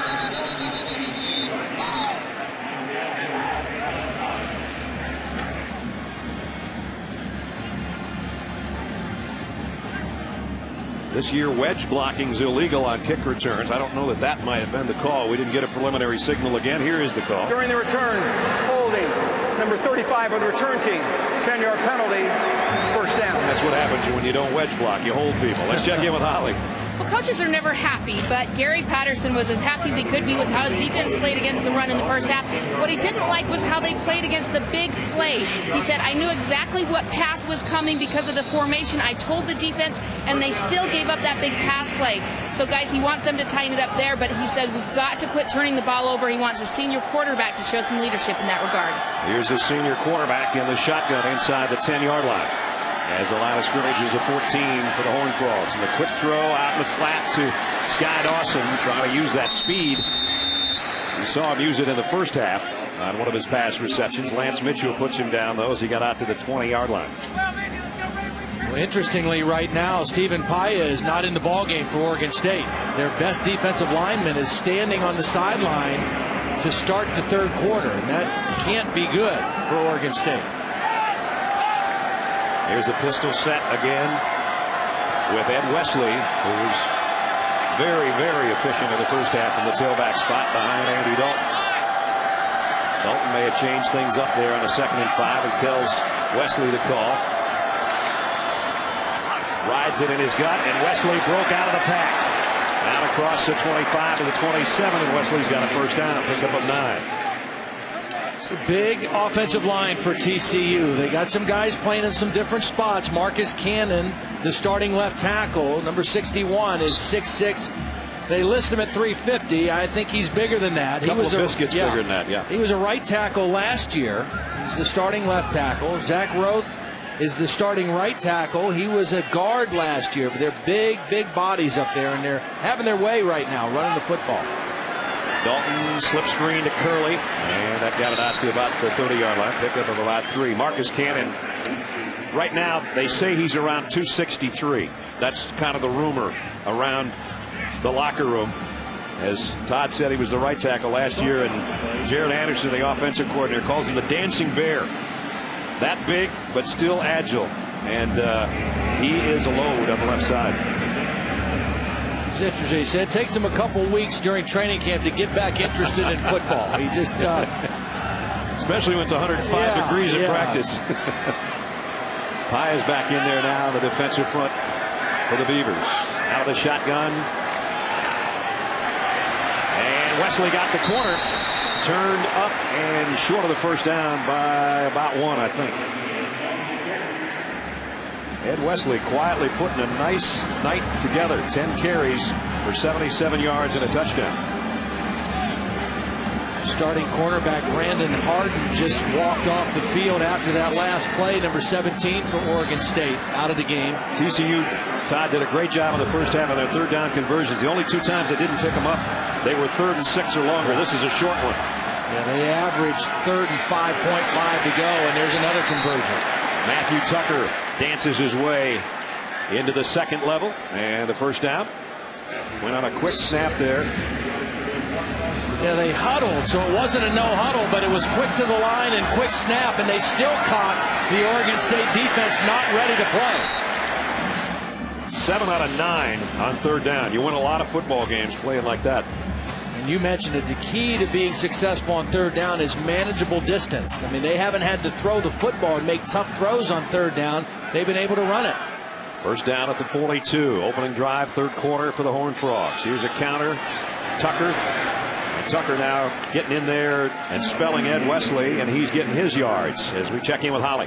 Well, guys, all through the preseason and since last season, Jaquiz Rogers was never tackled through practice. In fact, some of their staffs told me he wasn't tackled 1 time. So in the first half, several times I saw his body language. He was starting to get tired, and now look at him over here on the bench. He's just kind of chilling, relaxing. I don't know if he's tired, but the body language suggests it. Just wondering, how hard is it to suddenly get tackled in a game when you aren't used to it throughout the course of the preseason? He doesn't look like he's into it at all, does he? 7th play of the TCU drive, opening up the third quarter. As we said, you'd like to get the football back defensively. What a grab by Bart Johnson. Going down. Got his hands out there and snared that one at the 38-yard line. It was a great effort by Johnson. I thought this ball hit the ground. I mean, that's what it looked like to me, but Johnson made a great effort for it. Going down. Oh, what a great catch. About 2 inches left. That was a tremendous catch. Yeah, it really was. You talk about getting your hands out and catching the football in front of you instead of using your body. You can't do it any better than that. Drive stays alive and moves to the 38-yard line of Oregon State. Here's Tucker. Puts his head down and dives inside the 35. Lance Mitchell, another tackle. Mitchell's been a busy safety back there. He's made a lot of stops tonight. Well, you mentioned you don't know if it was absolutely necessary that Oregon State gets a stop in this drive. I think it is pretty critical because the TCU defense had dialed it up there in the second quarter a little bit and tightened down. And if they put another score up here, it could be a long second half for Oregon State. They put Wesley a tailback out in a bunch to the right. They're going to throw it back to the left though, and it's Dawson. Beg your pardon, Hicks. Antoine Hicks with the catch, and he's down to the 22-yard line. Pick up a 13 more. Andy Dalton mixing it up pretty well right now. Yeah. Well, they have weapons everywhere. They've got versatile backs. They've got talented wide receivers you have to account for, and a quarterback who can run. This is a very versatile offensive football team. To go with again, a defense that's been ranked #1 in the country the last 2 years in a row. We asked them what they are missing offensively. They say, well, you miss Ryan Christian, who's a wide receiver type running back playing for the Toronto Argonauts in the CFL. But other than that, they got all their weapons back. And here's Dalton on a keeper. And Andy got to the 22-yard line. Paya made the stop, lost his lid in the process. Stephen Paya, after a workout in the spring, bench pressed 225 pounds 44 times, which would be one off the NFL Combine record. That's how strong this guy is. He came in here yesterday when the three of us were at the walkthrough, and he just looked around and went, wow. All he could do is look at the video board here in this stadium, and he looked like a little kid, but he's anything but a little kid on that defensive front. Dalton throws out, flags are down. Wesley trying to break tackles and does inside the 20, but again, penalty marker at the line of scrimmage.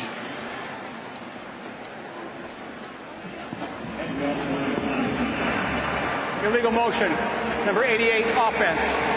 5-yard penalty, repeat second down. Jimmy Young got a head start. Well, the only thing that appears to be stopping TCU right now is TCU, because Andy Dalton is doing a brilliant job of spreading the ball around, mixing in the run. He's 4 for 4 on this drive to 4 different receivers. That one didn't count because of the penalty. TCU has got 27 seniors on their roster, which ties for the #1 amount in all of college football. So they've got leadership from that quarterback position, and they've got a lot of other guys that are leaders as well. Here's the option and the pitch to Tucker, and Tucker's inside the 15, close to another first down. Roberson with a tackle. Well, nice 1-2 punch between Wesley and Tucker. Yeah, they have really hurt him with the option when they've gotten outside. Dalton does a nice job of making decisions, taking it to the decision point, getting it outside, outflanking the defense, wide receivers blocking downfield. They're wearing out this Oregon State defense because they're making them run side to side. Not only are they not getting TCU's offense off the field, the quarter's half over. Dalton throws, and it's intercepted. There's the one mistake.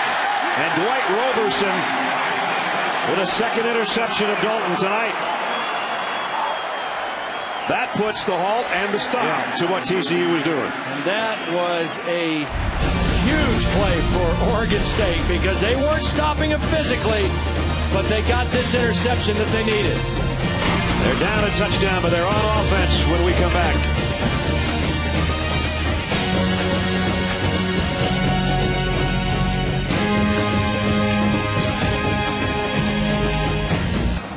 (21-14), Oregon State stops any further damage with that interception. TCU, as we take a look at the red zone, brought to you by Verizon. An interception and 3 touchdowns in 4 possessions in the red zone tonight, but a costly one in the red zone by the red head on that last throw.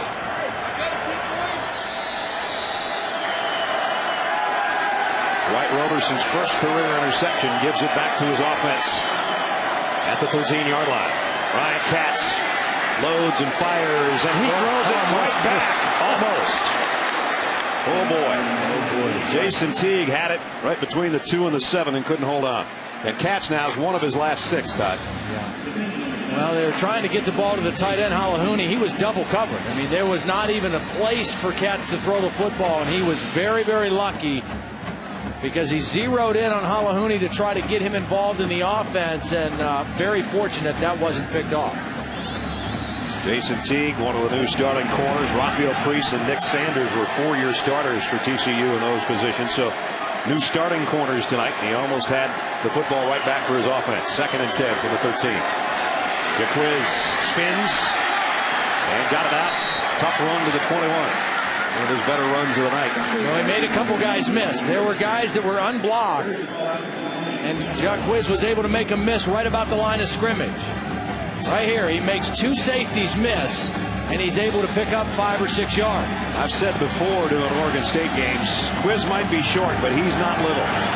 He is poured into that body, and he can take a shot and deliver one as well. Big 3rd down right here. Maybe the biggest of the night so far for Oregon State. Katz, quick throw, got it first down. James Rogers, and he is going to be horse collared. That's going to be another 15 yards. Boy, did you see James protecting the football? I mean, he was not letting go of this football. He had it high and tight. Tanner Brock's the guy that is going to be guilty of the horse collar. When I was up there Wednesday after practice, the Rogers brothers both were running sprints. Personal foul, horse collar tackle. Number 35, defense. 15-yard penalty enforced from the end of the run. Automatic first down. They were running sprints together, carrying a football, and carrying it just like this. Watch them secure the ball after the catch. High and tight, not getting rid of the football, and getting extra yardage. We talked about the Rogers brothers having so much family and friends from their hometown of Richmond, Texas here tonight. And they've got something to cheer about now because the Beavers are back in Horn Frog territory at the 42-yard line with a first down. Trailing by a touchdown. Katz going deep. Got a man out there, overshot him. Marcus Wheaton. And again, you see the arm of Ryan Katz.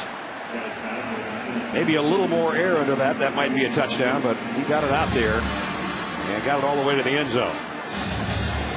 I'm surprised they still have not been able to throw the ball to Jacquizz Rodgers yet. Now, last year he caught 78 balls, and that was up from 29 his freshman year, and they've not thrown it to him yet tonight.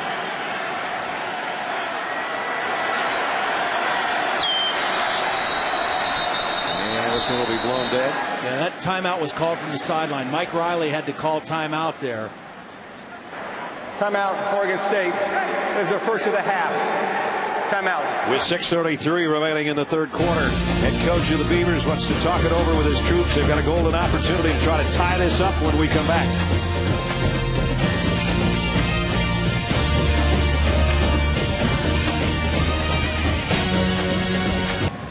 Back at the Cowboy Classic presented by Hampton Hotels. 21-14 TCU with 6.5 to go in the third quarter.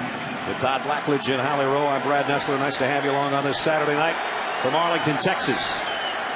Oregon State trails by a touchdown. They got it 2nd and 10, though, in TCU territory. And deep middle, and what a strike thrown by Katz. Down to the 22-yard line to Halahouni, and he's still heading toward the end zone. Well, the first time they were able to get him involved, remember they tried to throw to him on the first play of this possession, and it should have been intercepted. This time they find an opening, and he's a weapon in the middle of the field. A very good pass receiver. He's got good speed. Had 35 catches a year ago and does a nice job of hanging on to the football at the end of this catch. Got it down to the 17, 25-yard pickup. Now it's an I backfield with Darkins, a fullback in there. And a few times tonight we've seen this formation. Play action. Pass. Going to the corner where nobody's home. Let's check in with Reese Davis.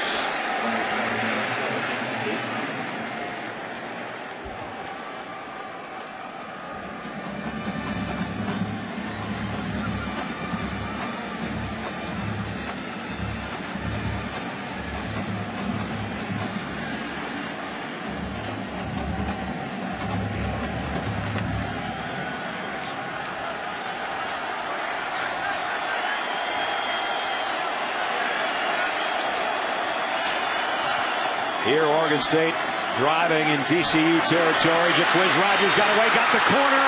Rodgers. What a great block by James Rodgers.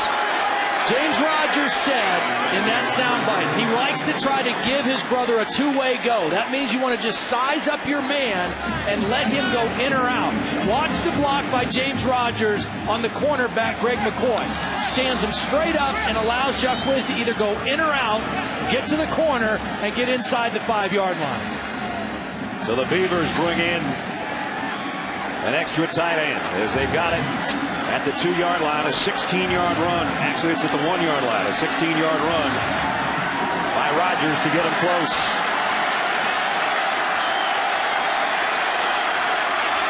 Quiz again, tiptoes in, touchdown.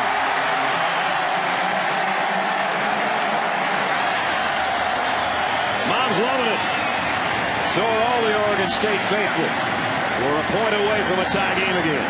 We go back to the interception that Andy Dalton threw, the interception that almost was thrown by Ryan Katz that was dropped, and now we have a tie ball game almost.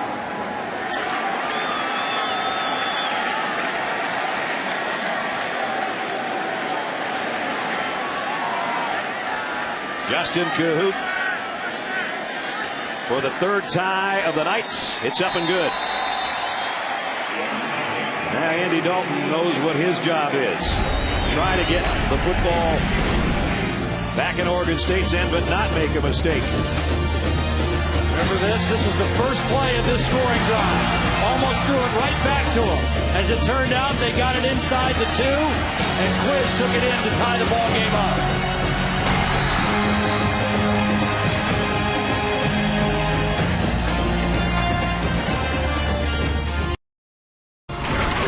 The 2010 Cowboys Classic, brought to you by Dick's Sporting Goods. Every season starts at Dick's. And Dr. Pepper, there's nothing like a pepper. They tell us it's the best locker room on the premises, the locker room of the Dallas Cowboy cheerleaders. I know one thing, they got more makeup mirrors in that one than they do in the Cowboys locker room. 21-21, 5:33 remaining third quarter. Jaquiz Rodgers finally got free for a touchdown to cap an 87-yard drive in 8 plays. So we're dead even for the third time tonight. He had a couple good runs on that drive. Yes, he did. Cahoot to kick. Jeremy Curley camps under it at the 6-yard line. Curley had a little seam for a second, got out to about the 29-yard line. Anthony Watkins made the stop there. Well, don't forget Boise State and Virginia Tech coming up on Monday night. You talk about implications as far as the BCS. Boise State with that high national ranking after an undefeated season last year. But Frank Beamer and the Hokies are waiting for him at FedEx Field. Yeah, I like the Hokies in that game. I got a lot of respect for Kellen Moore. We did the game against TCU last year. Chris Peterson, great coach. I think the running game of Virginia Tech and their physicality will be the difference in that game Monday night. Andy Dalton has set up shop with the offense at the 29-yard line. Play action. He's going to go deep down the sideline and incomplete. Intended for Jimmy Young. Dalton tonight has thrown a couple interceptions. Todd, you talked about the Fiesta Bowl. He had 3 in that game and lost, and there's a very vital statistic in his interception ratio. Vital and alarming if you're a TCU fan. When he throws no interceptions in his career, TCU is 22-0. When he throws 2 or more, they're 0-4. And he's thrown 2 tonight. That was good coverage that time by James Dockery. But again, Andy Dalton, he said what he took away from that loss and his performance, stay even keeled. Play the whole game. Don't lose focus and don't let your emotions get the best of you. False start, number 61. This isn't going to help the cause either. We'll back it up. Second down and 15. There's a new center in there, Jake Kirkpatrick, who's the senior and one of the offensive captains. He was shaken up on the last drive when TCU had the football. And so Josh Vernon has slid over there from his guard position. And that's never a situation you want to get in either, whether it's shotgun snap or just direct snap to your quarterback. In this case, it's going to be the shotgun. And the center does more than snap the ball in this offense. He's got to set the protections as well. A lot of thinking as well. Dalton. There's a good throw to Curley. First down. Out of bounds. About the 42-yard line. Pickup of 18. Now, everybody remembers Curley as a return guy. That's where he's made his biggest plays. But he was the leading receiver on this team last year with 44 catches.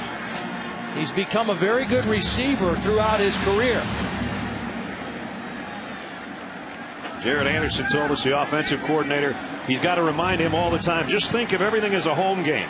Says he tends to lose focus on the road. And he said, I'm going to tell him, make sure even though we're not at our own stadium, this is our home game. Well, he was focused on that catch, and there's a first down at the 43-yard line. Here's the option that's been successful tonight.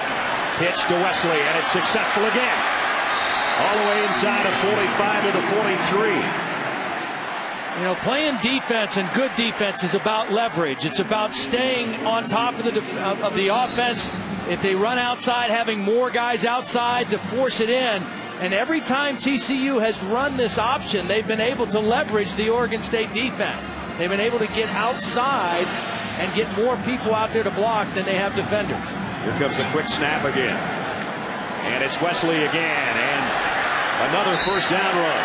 Well, right at it. He got about 10 more, and he's over 100 for the night, and he's averaging about 9 yards a pop. Comes up limping a little bit. He's had a heck of a game. Yeah. What I like here, too, is the answer by TCU. Go right back down the field. Do it by running the football, which you do best. Mix in some pass, and don't panic. There's no reason to panic. We've overcome the turnover, and now we're coming back this way. Whoa. Wide snap, but they got it down anyway. And Tucker, and that was one of the best hands job of the night by the quarterback, Andy Dalton. He had to reach out there, snare that one, and then pitch it almost all in one move. Again, yeah, the new center. Watch this one. Whoa. Well, he knew he was going that way. Yeah. I guess he said, I'll give you a head start. I'll lead you a little bit. That's better than going the other way. Yeah, you got that right. We saw that today with Florida. They had major problems snapping the football. Did they ever? Tucker again, bulldozing his way for what might be another first down. And right now that offensive front of TCU is kind of wearing out Oregon State's defensive line. It's going to be close to a first down. While we're checking it, let's check in with Reese. Impressive statistics by those three. There were some big games all over the country. Aaron Murray, making his first start for Georgia, had a big game.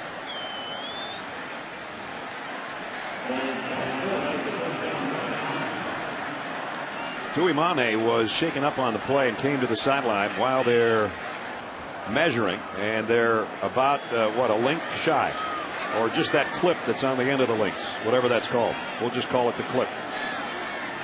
So it's going to be third down and a clip.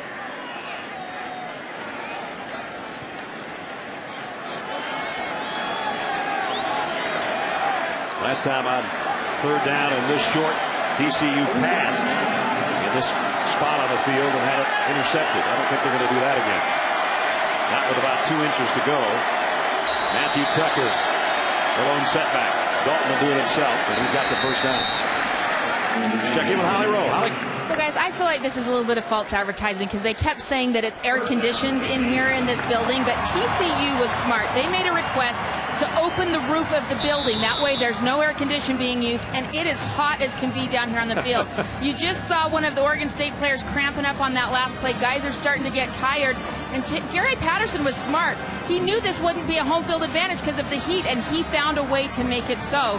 They practiced 8 straight days in over 100 degrees for fall training camp, so pretty smart move by Gary Patterson. Yeah, it was hot as blazes down here until the last couple of days. Has been very nice. Mark Johnson with a very nice reception and out of bounds inside the 15. Well, Holly's right about the advantage for TCU. I was up in Corvallis on Wednesday, and when I landed in Portland, I realized that all I had was shorts and flip-flops and T-shirts, and I needed to buy a pullover to wear to practice on Wednesday afternoon because it was not hot up there this week. It's pretty nice, but not hot. Here's a quick snap. Tucker down to about the 11. And again, running the football like this takes steam and heart and legs away from a defense. Especially when you're working in what is a hotter condition, as you and Holly were talking about it here. They had the roof closed until the pregame, and it takes about 12 minutes to open it up. They're trying to keep their defensive linemen as fresh as possible, knowing that they've got a fourth quarter to play. That's why Paya's not in every play. They're rotating to try to keep them fresh, but they have not been able to stop TCU. Here's the option again. And Wesley off the pitch from Dalton. Got it down near the 7. Dwight Roberson, who has an interception in the ball game, in on the tackle. Paya coming back in. He was out for a breather. Right now, TCU can get a first down inside the 1 yard line, so it's not second down and goal. As you can see the strike, if they get it that close, they'll probably get it in. Wiz Rogers just trying to chill on the sideline as we saw him earlier. He tied the game up, and now Tucker trying to change that tie again. Third down coming up, and this is the biggest third down of the ball game for TCU. This is where, when you've got a quarterback like Dalton, if you roll him out, he's got a little bit of an option maybe. They got about 3 to go. Long 2, actually. when they've got him on the edge, it hasn't been with a run-pass option. It's been a keeper-pitch option, and that's been effective. They're on the right hash. I'll be surprised if they don't run wide to the left with the little option and give Dalton the choice on the edge. Here's the pistol set. Third down and long 2. He rides it and keeps it and scores it. Touchdown.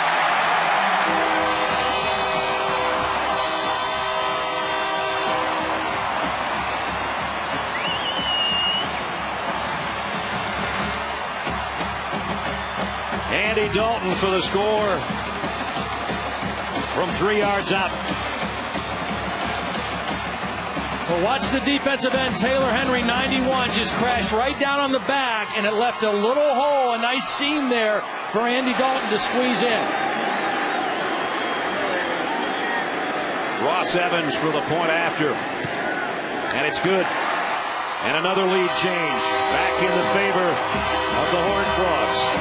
And for the 6th time tonight, Andy Dalton on a third down situation picks up a first down rushing. More importantly, in this case, not only a first down rushing, but a touchdown rushing. And that gives his team the lead, 28-21.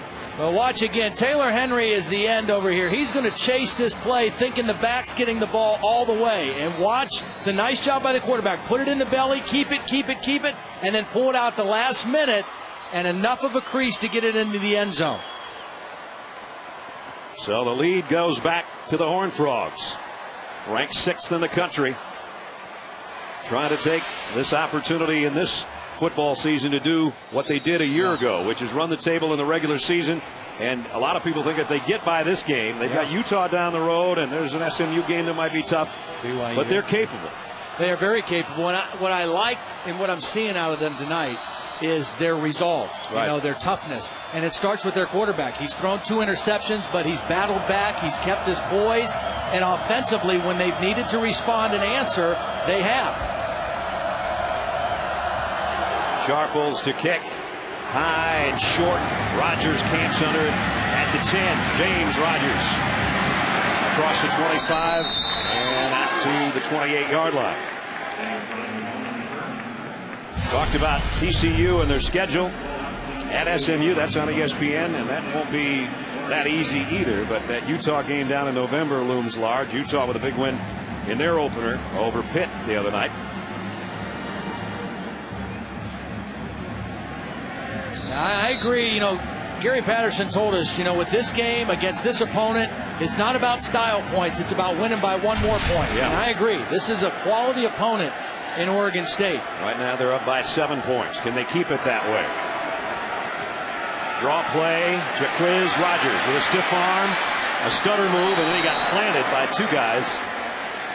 At the 35-yard line, T.J. Johnson and Colin Jones. But not before he got 6 or 7 yards. Yep. I mean, he did get planted, but this is another good run for Jaquiz. A little delay draw. He breaks the tackle attempt by Colin Jones. Jones gets him at the end, but not before Quiz gets 3 or 4 more yards. 55 yards now for Quiz, including a touchdown. Second down at 4. James Rogers coming the other way, and Big Brother's got a first down. And there you see the idea. When you say a guy plays bigger than he is, that's a perfect example. He's only 5'7". He may only weigh 190 pounds, but he is really thick in his lower body. So when you hit him at the waist level and don't wrap up, he's not going down. Watch T.J. Johnson. Doesn't wrap him up. He just sheds that tackle and gets the first down. At the 44-yard line. As the third quarter comes to a close. End of 3. Good football game. In the Cowboy Classic. Right now, the home team's got the advantage, but by only a touchdown. TCU 28, Oregon State 21. Hang around. Fourth quarter is on deck.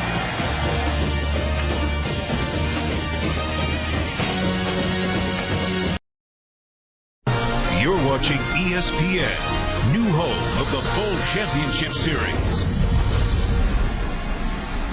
Set to start the fourth quarter of the Cowboy Classic presented by Hampton Hotels. Brad Nessler, Todd Blackledge, Holly Rowe, and our ESPN crew. Good football game. Number 6 team in the country leading by a touchdown. But The Beavers of Oregon State have got the ball to start the fourth with a first down at their own 44-yard line. Jaquiz Rogers, a single setback. They fake it to him. Ryan Katz loading, firing, and tipped by Tanner Brock, the middle linebacker. See, now that's one I think he's got to dump off to Jaquiz Rogers. He tried to go downfield and it wasn't there. Jaquiz was his outlet. He's got to dump it off to number one and see if he can make a play. Watch Jaquiz. He's out here as an outlet receiver, and he passes up on going to him and throws it down the field. Let Jaquiz get it in space and see if he can make a play for you. You can see the reaction of Rogers. Kind of tipped his helmet back as if to say, if he just would have gotten it to me, I had a little room to work. As you look at the eyes of Quiz, second down and 10.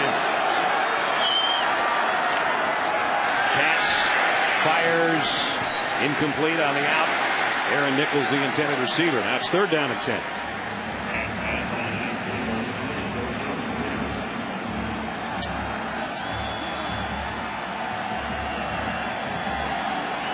Nine for 23 on the night. He started hot, had 2 touchdown passes in the first half, but he is cooled. There's his third down passing. They need that to go to 5 out of 8 right here on a third and 10. Well, James is right here. That's probably where he's going to look on this play. High snap. Has plenty of time. Got away from the rush. Now running for his life, and down he goes. Tracked down by Wayne Daniels. His second sack of the night. A great second effort by Wayne Daniels. They are able to flush him out of the pocket. Daniels doesn't give up on the play, keeps his chase alive, and is able to trip up Katz before he can throw the ball. A lot of times when a quarterback gets outside of the pocket, there's open receivers down the field. Daniels was able to trip him up. We saw Jerry Hughes with a big smile on the sideline, cheering on his former teammate as Daniels doing it like Hughes used to. Here's a nice kick from Heckers. Curley way back at the 10. No fair catch, and he's drilled. Great coverage. 49-yard kick and absolutely no return. Dax Gilbeck got down there on special teams to make the hit. ESPN2's coverage of Major League Baseball and the hunt for October continues tomorrow night. Giants and Dodgers will get together. Sunday Night Baseball presented by Taco Bell. Part of the hunt for October presented by Lee Jeans on ESPN2 and ESPN3.com. 8 o'clock Eastern tomorrow night. This is another one of those critical defensive possessions for Oregon State.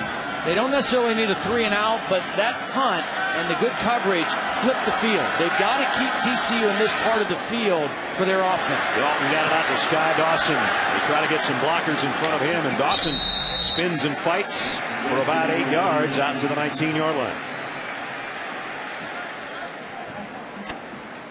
Dawson, world-class speed with a sophomore out of Mesquite, Texas. He'll become more and more a part of this offense as the season rolls along. Talk about speed and world-class speed, including the gold medal. Former Cowboy Bob Hayes here in the Ring of Honor at Cowboy Stadium. Let's check in with Reese Davis. Reese?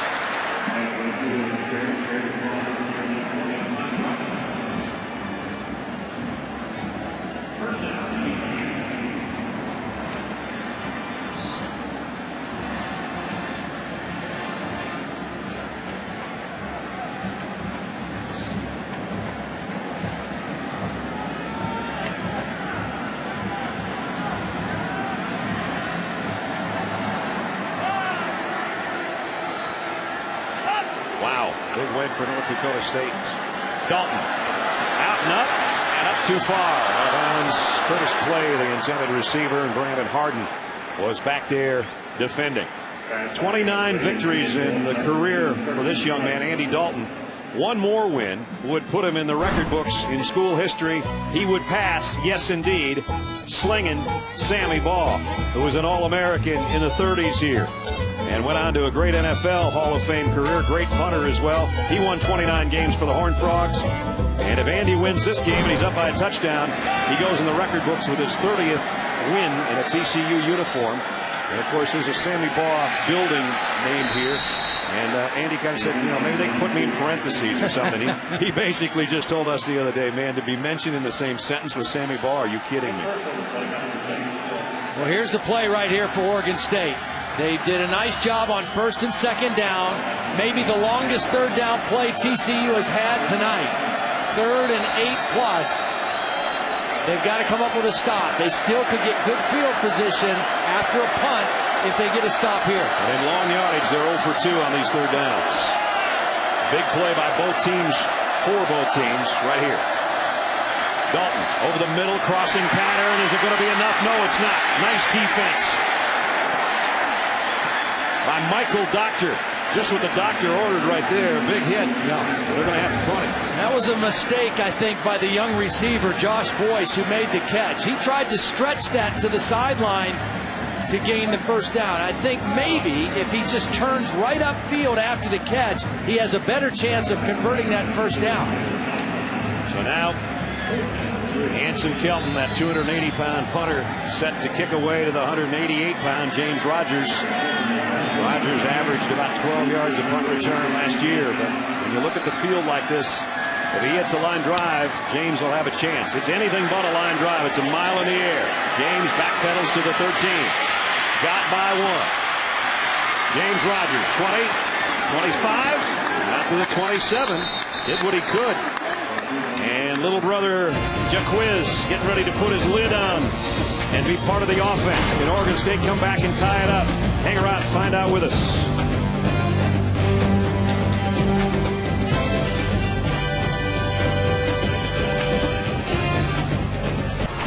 The 2010 Cowboys Classic is presented by Hampton Hotels. At Hampton, we love having you here.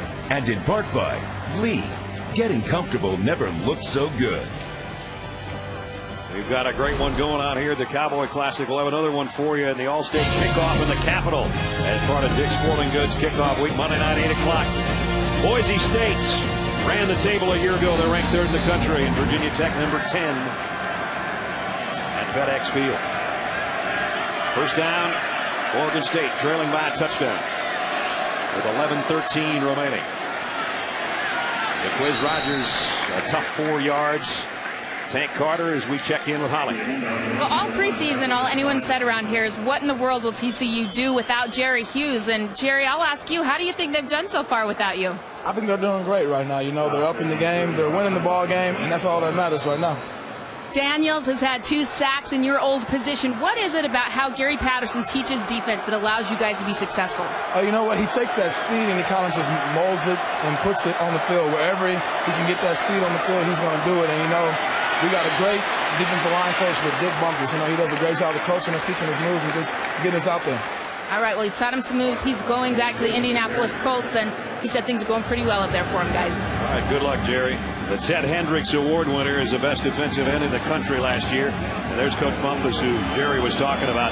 Jerry was also named the Mountain West Conference Male Athlete of the Year, something that was just awarded recently, even though he's a pro now. He was a great amateur here with TCU. A huge 3rd and 1. The up man's got it, and the up man's got the first down. That was Jaquiz in the fullback position with James behind him. That's 2nd or 3rd time they've shown that formation tonight. I mean, you just see the toughness of Jaquiz Rogers. Here's the smallest fullback in football right here. That's exactly right. But he sneaks right through there. He knows what he needed for first down, and he's not afraid to put his nose down and go get tough yards. Ryan Katz has a look with Rogers behind him on first down. Fakes it to him. Wants to go deep on the sideline, and James Rogers broke it up. Wow, Greg McCoy, a great closing burst, or it would have been a touchdown. He had a great closing burst, and because Ryan Katz had to kind of double clutch this throw, he wasn't able to get enough on it. Rogers has him beat with the stop and go. But the ball hung in the air a little bit, and McCoy was able to close the gap, but it's because Katz had to kind of pull it down and reset because of the pressure and got the throw off a little bit late. McCoy, by the way, is a 4'3", 240 guy, too, so there's no lack of speed out there. And he and James Rodgers have had a battle all night, including that last play. Second down at 10 for the Beavers. Cats in the gun. Time to throw, but it's high and through the hands of Aaron Nichols. That one he had too much on. Well, and I think Ryan Katz, the youth and inexperience of Ryan Katz is starting to show up a little bit more in this second half. 2 of 9 now in the second half. And he's missed his last 5. And see, that was an easy one. You know, the play before was a nice play by McCoy. That was an open receiver, and he just made a poor throw. And now he's got a 3rd and 10. And the purple-clad Horned Frog fans up again and make a noise for the defense. Oregon State's going to have to earn this one. 3rd down and a full 10. High snap, draw play. Quiz Rodgers trying to dance his way to the sticks. He won't get there, but he did get to the 45, where it's going to be 4th down and 3. Still a lot of time left in the ball game. You're playing field position right now if you're Mike Riley as well. You flipped the field on the last exchange. You didn't get a score out of it, but at least you've got Hecker in a position to pin TCU back again. He's got to have a solid kick here and not let Curley make something happen on the other end. Remember, his short punt to Curley resulted in the late second quarter touchdown by TCU. The last time he came out to kick, he blasted one. Snaps a little low, he handles it, and he kicks it high in the air, and this is going to have to be a fair catch by Curley at the 16-yard line. 8:27 remaining in the football game. TCU has got the lead and the ball when we come back.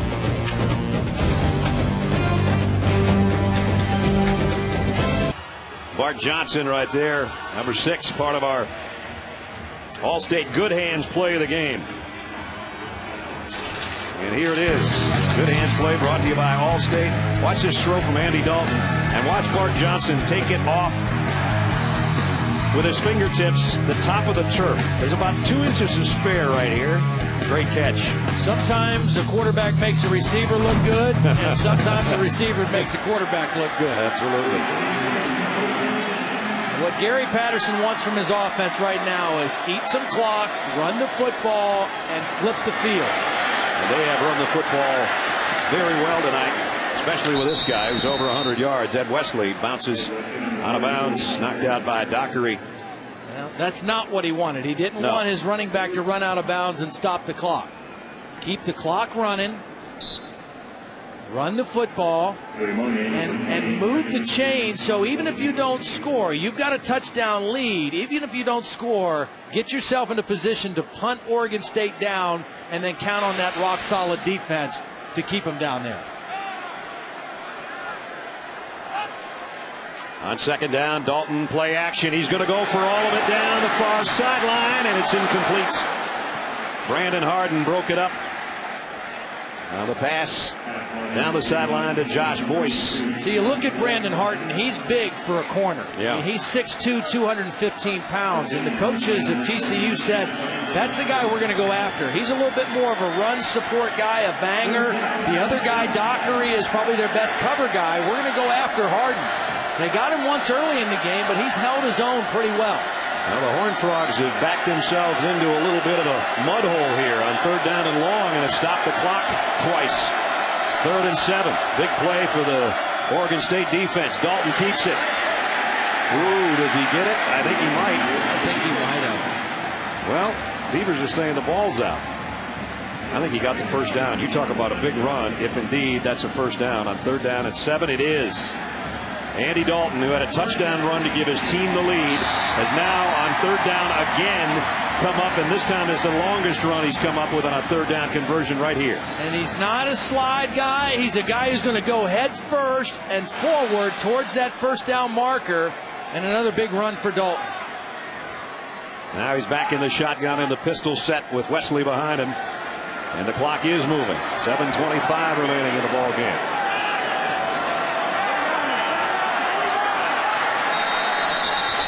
Looked like they were. I think they got the playoff. Delay a game. Offense. 5-yard penalty. Still first down. Todd, you know, I'm sure And it may have happened today in Georgia Tech's game or maybe a Navy game. I don't know that I've seen so many third down conversion runs by a quarterback. I'm sure Joshua Nesbitt probably had 4 or 5 today, but Dalton's got 7. For a team that's not really known as an option team, yeah, you're right. They back themselves up here. 1st and 15, but again, the clock's going to move its way inside the 7-minute mark. Leading by 7, 6th-ranked TCU. Quick throw in the flat to Curley. He wants to stay in bounds, get what he can, and he does both. And he's almost got another first down. On a 9-yard pickup for Jeremy Curley. Senior out of Hutto, Texas.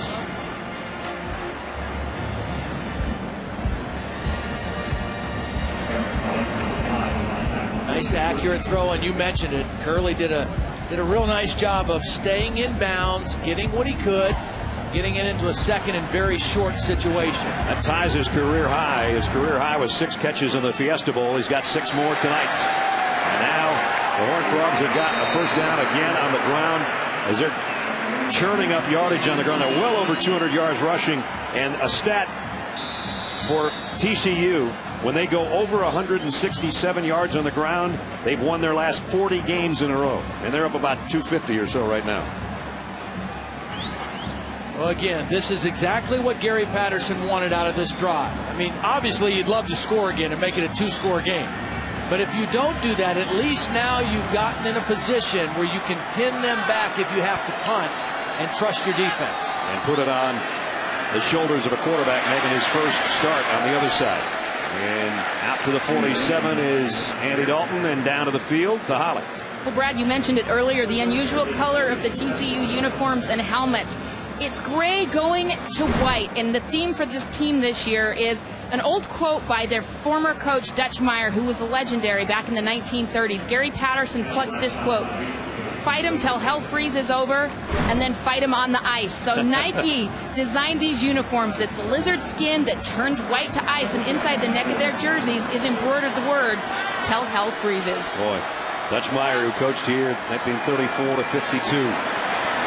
Here's an end around. Young wants to stay in bounds, and did. He got down before he's actually shoved out over there on the far side. And a pickup of about a yard.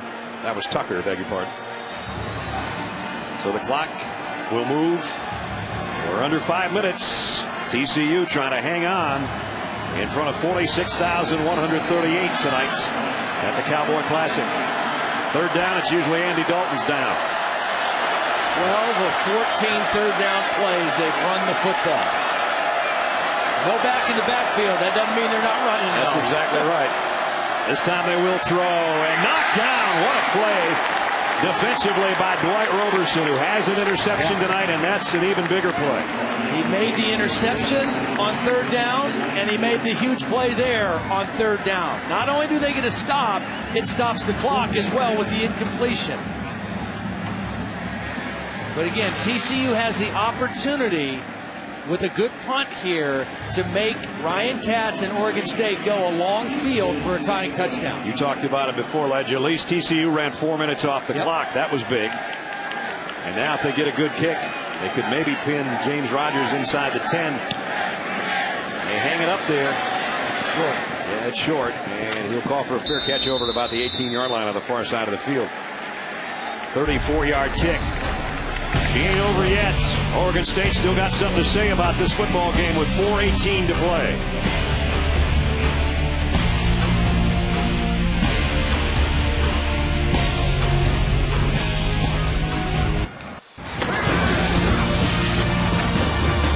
Primetime college football presented by Hampton Hotels. It's a Cowboy Classic in Arlington. Oregon State, we talked about their slow starts under Mike Riley. They're 1-12 in pre-October games, which includes a late August game. That's why we say pre-October. Well, right now they've got still time to do something about it. 4:18 remaining, but they trail by a touchdown. Remember, they got Boise State also in the first 3 weeks of the season. They wanted to get off to a hot start here, but they could upset TCU on the road. They've got a long ways to go from the 18-yard line. Katz is changing the play completely at the line of scrimmage. This first play is very important. Whoa, that's not what you want to do. Katz is going to kick it out of the back of the end zone. Safety. TCU 2 more.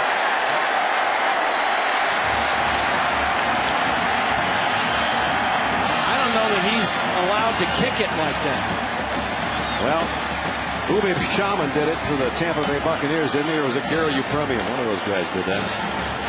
For the first time tonight, Ryan Katz is trying to change the play, and the center, their best lineman, Alex Lindenkolb, snaps it when he wasn't ready, and it went over his head. The worst possible thing that could happen on this drive just happened for Oregon State.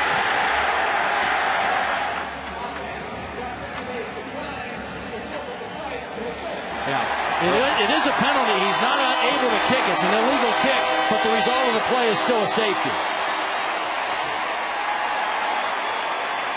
They'll attack the penalty on what will be a free kick, and now it's a 2-possession game, Todd. It's 30-21. There just could not have been anything worse other than an interception return for a touchdown that could have happened right there to TCU or to Oregon State. I don't know if Lindenkolb didn't have the count or Katz just wasn't ready. Whatever, it's the worst thing, as Todd said, and we saw Florida have that happen to them today. And you see the linemen down there, they're all talking about it. Meanwhile, Ryan Katz would just like to have another opportunity. He's on the headset, but he might never get the football back now. Not the way TCU's been running the ball.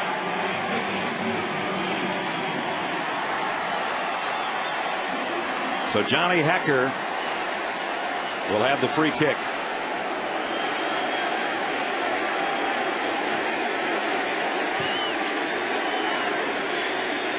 Curley and Clay are the deep men.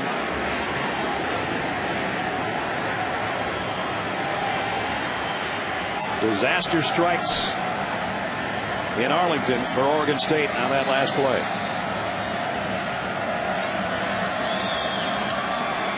And not a good free kick either. Taken on one hop perfectly by Curley. And Curley is across midfield. TCU couldn't have had anything work better. Short free kick, good return in Oregon State territory. But here again, Katz trying to change the play maybe and watch the snap.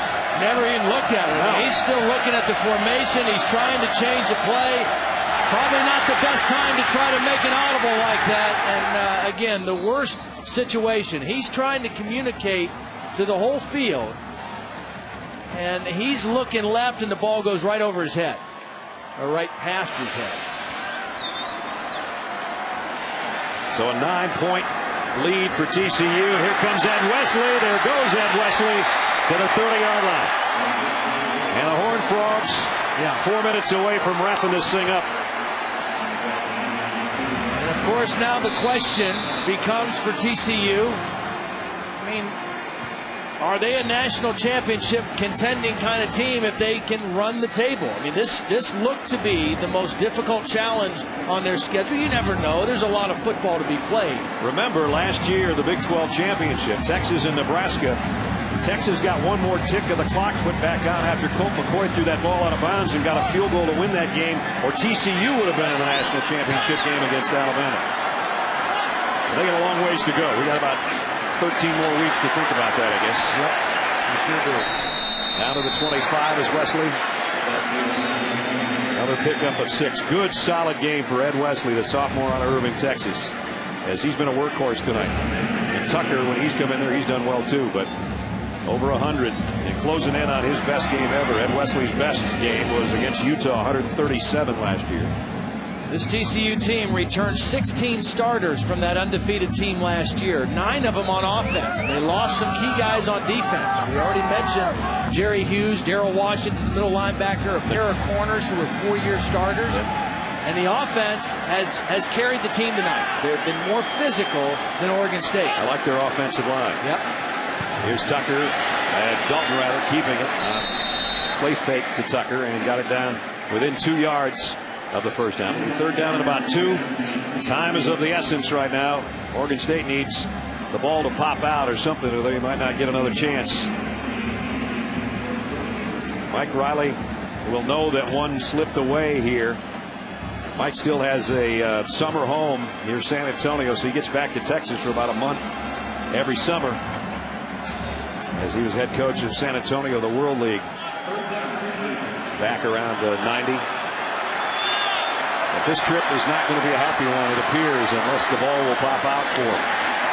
On the ground, first down at the 20 is Tucker. You know, you could just see the look in his face, the frustration.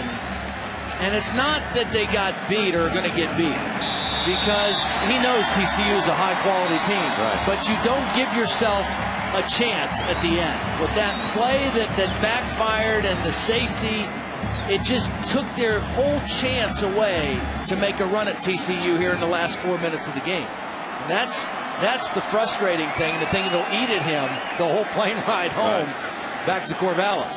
TCU, we'll talk about third down conversions tonight. Oregon State will too. TCU 11 out of 16 on their third down conversions, including that last one that got them a first down at the 20. And Matthew Tucker with a minute and a half to go. Andy Dalton, 17 of 27, a touchdown and one on the ground. Look at that. 37 career starts to 1.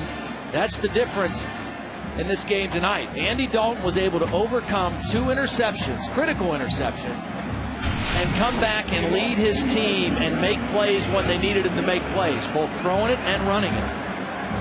Ryan Katz is going to be an outstanding quarterback. Yeah. He's got great tools, but this has got to be a learning experience for him. Andy Katz, for the first time with 2 or more interceptions, is going to get away with it and get a victory.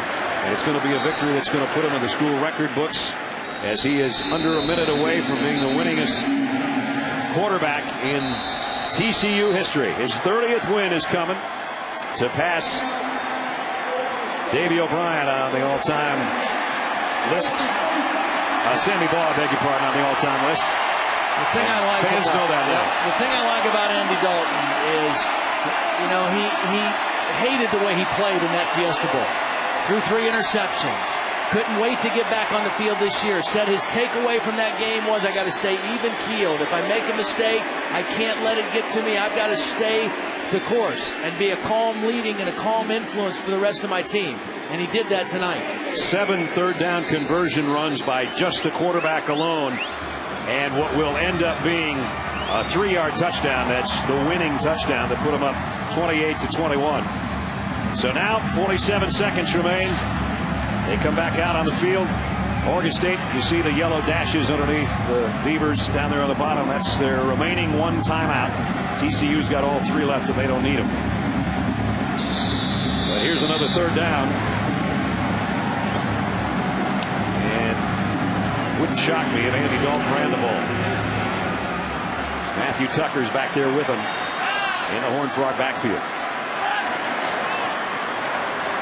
Here's Dalton. Didn't get the first down this time, but he's within about a yard of it as we check in with Reese Davis. Reese?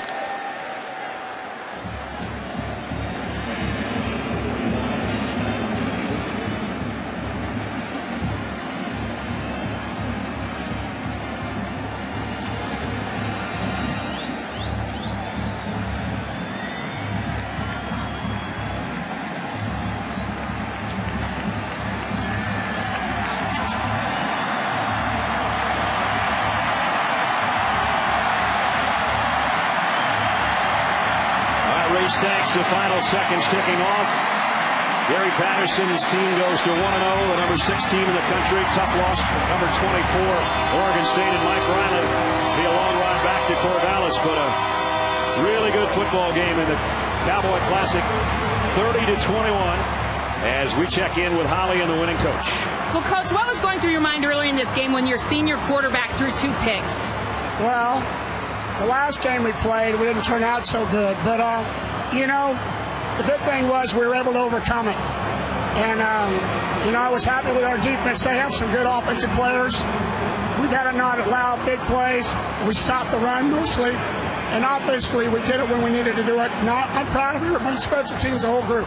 Well, particularly your running game. Not only Andy Dalton on key third downs, but Ed Wesley had a terrific game. What enabled you to run the ball like you did? Well, you know, it's an old team. I keep telling everybody we had 9, 10 starters coming back and everybody else. We were missing a tackle. So we were able to put a lot of the offense in early. Everybody was playing with confidence. And Now we've got 11 more ball games, so we'll see how they turn out. All right, thank you, Coach. You bet. Didn't need style points, just needed one more point. Ended up 9 points up, and there's the winningest quarterback in school history. If it was a baseball game, he'd have the game-winning hit. His 17th career rushing touchdown was the one that won it.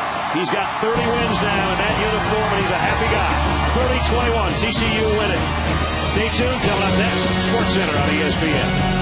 Right now, for my partners, Todd Blackledge and Holly Rowe, and our entire crew from Arlington, Texas, and Cowboy Stadium. Brad Nessler's saying so long. This has been a presentation of ESPN, the worldwide leader in sports.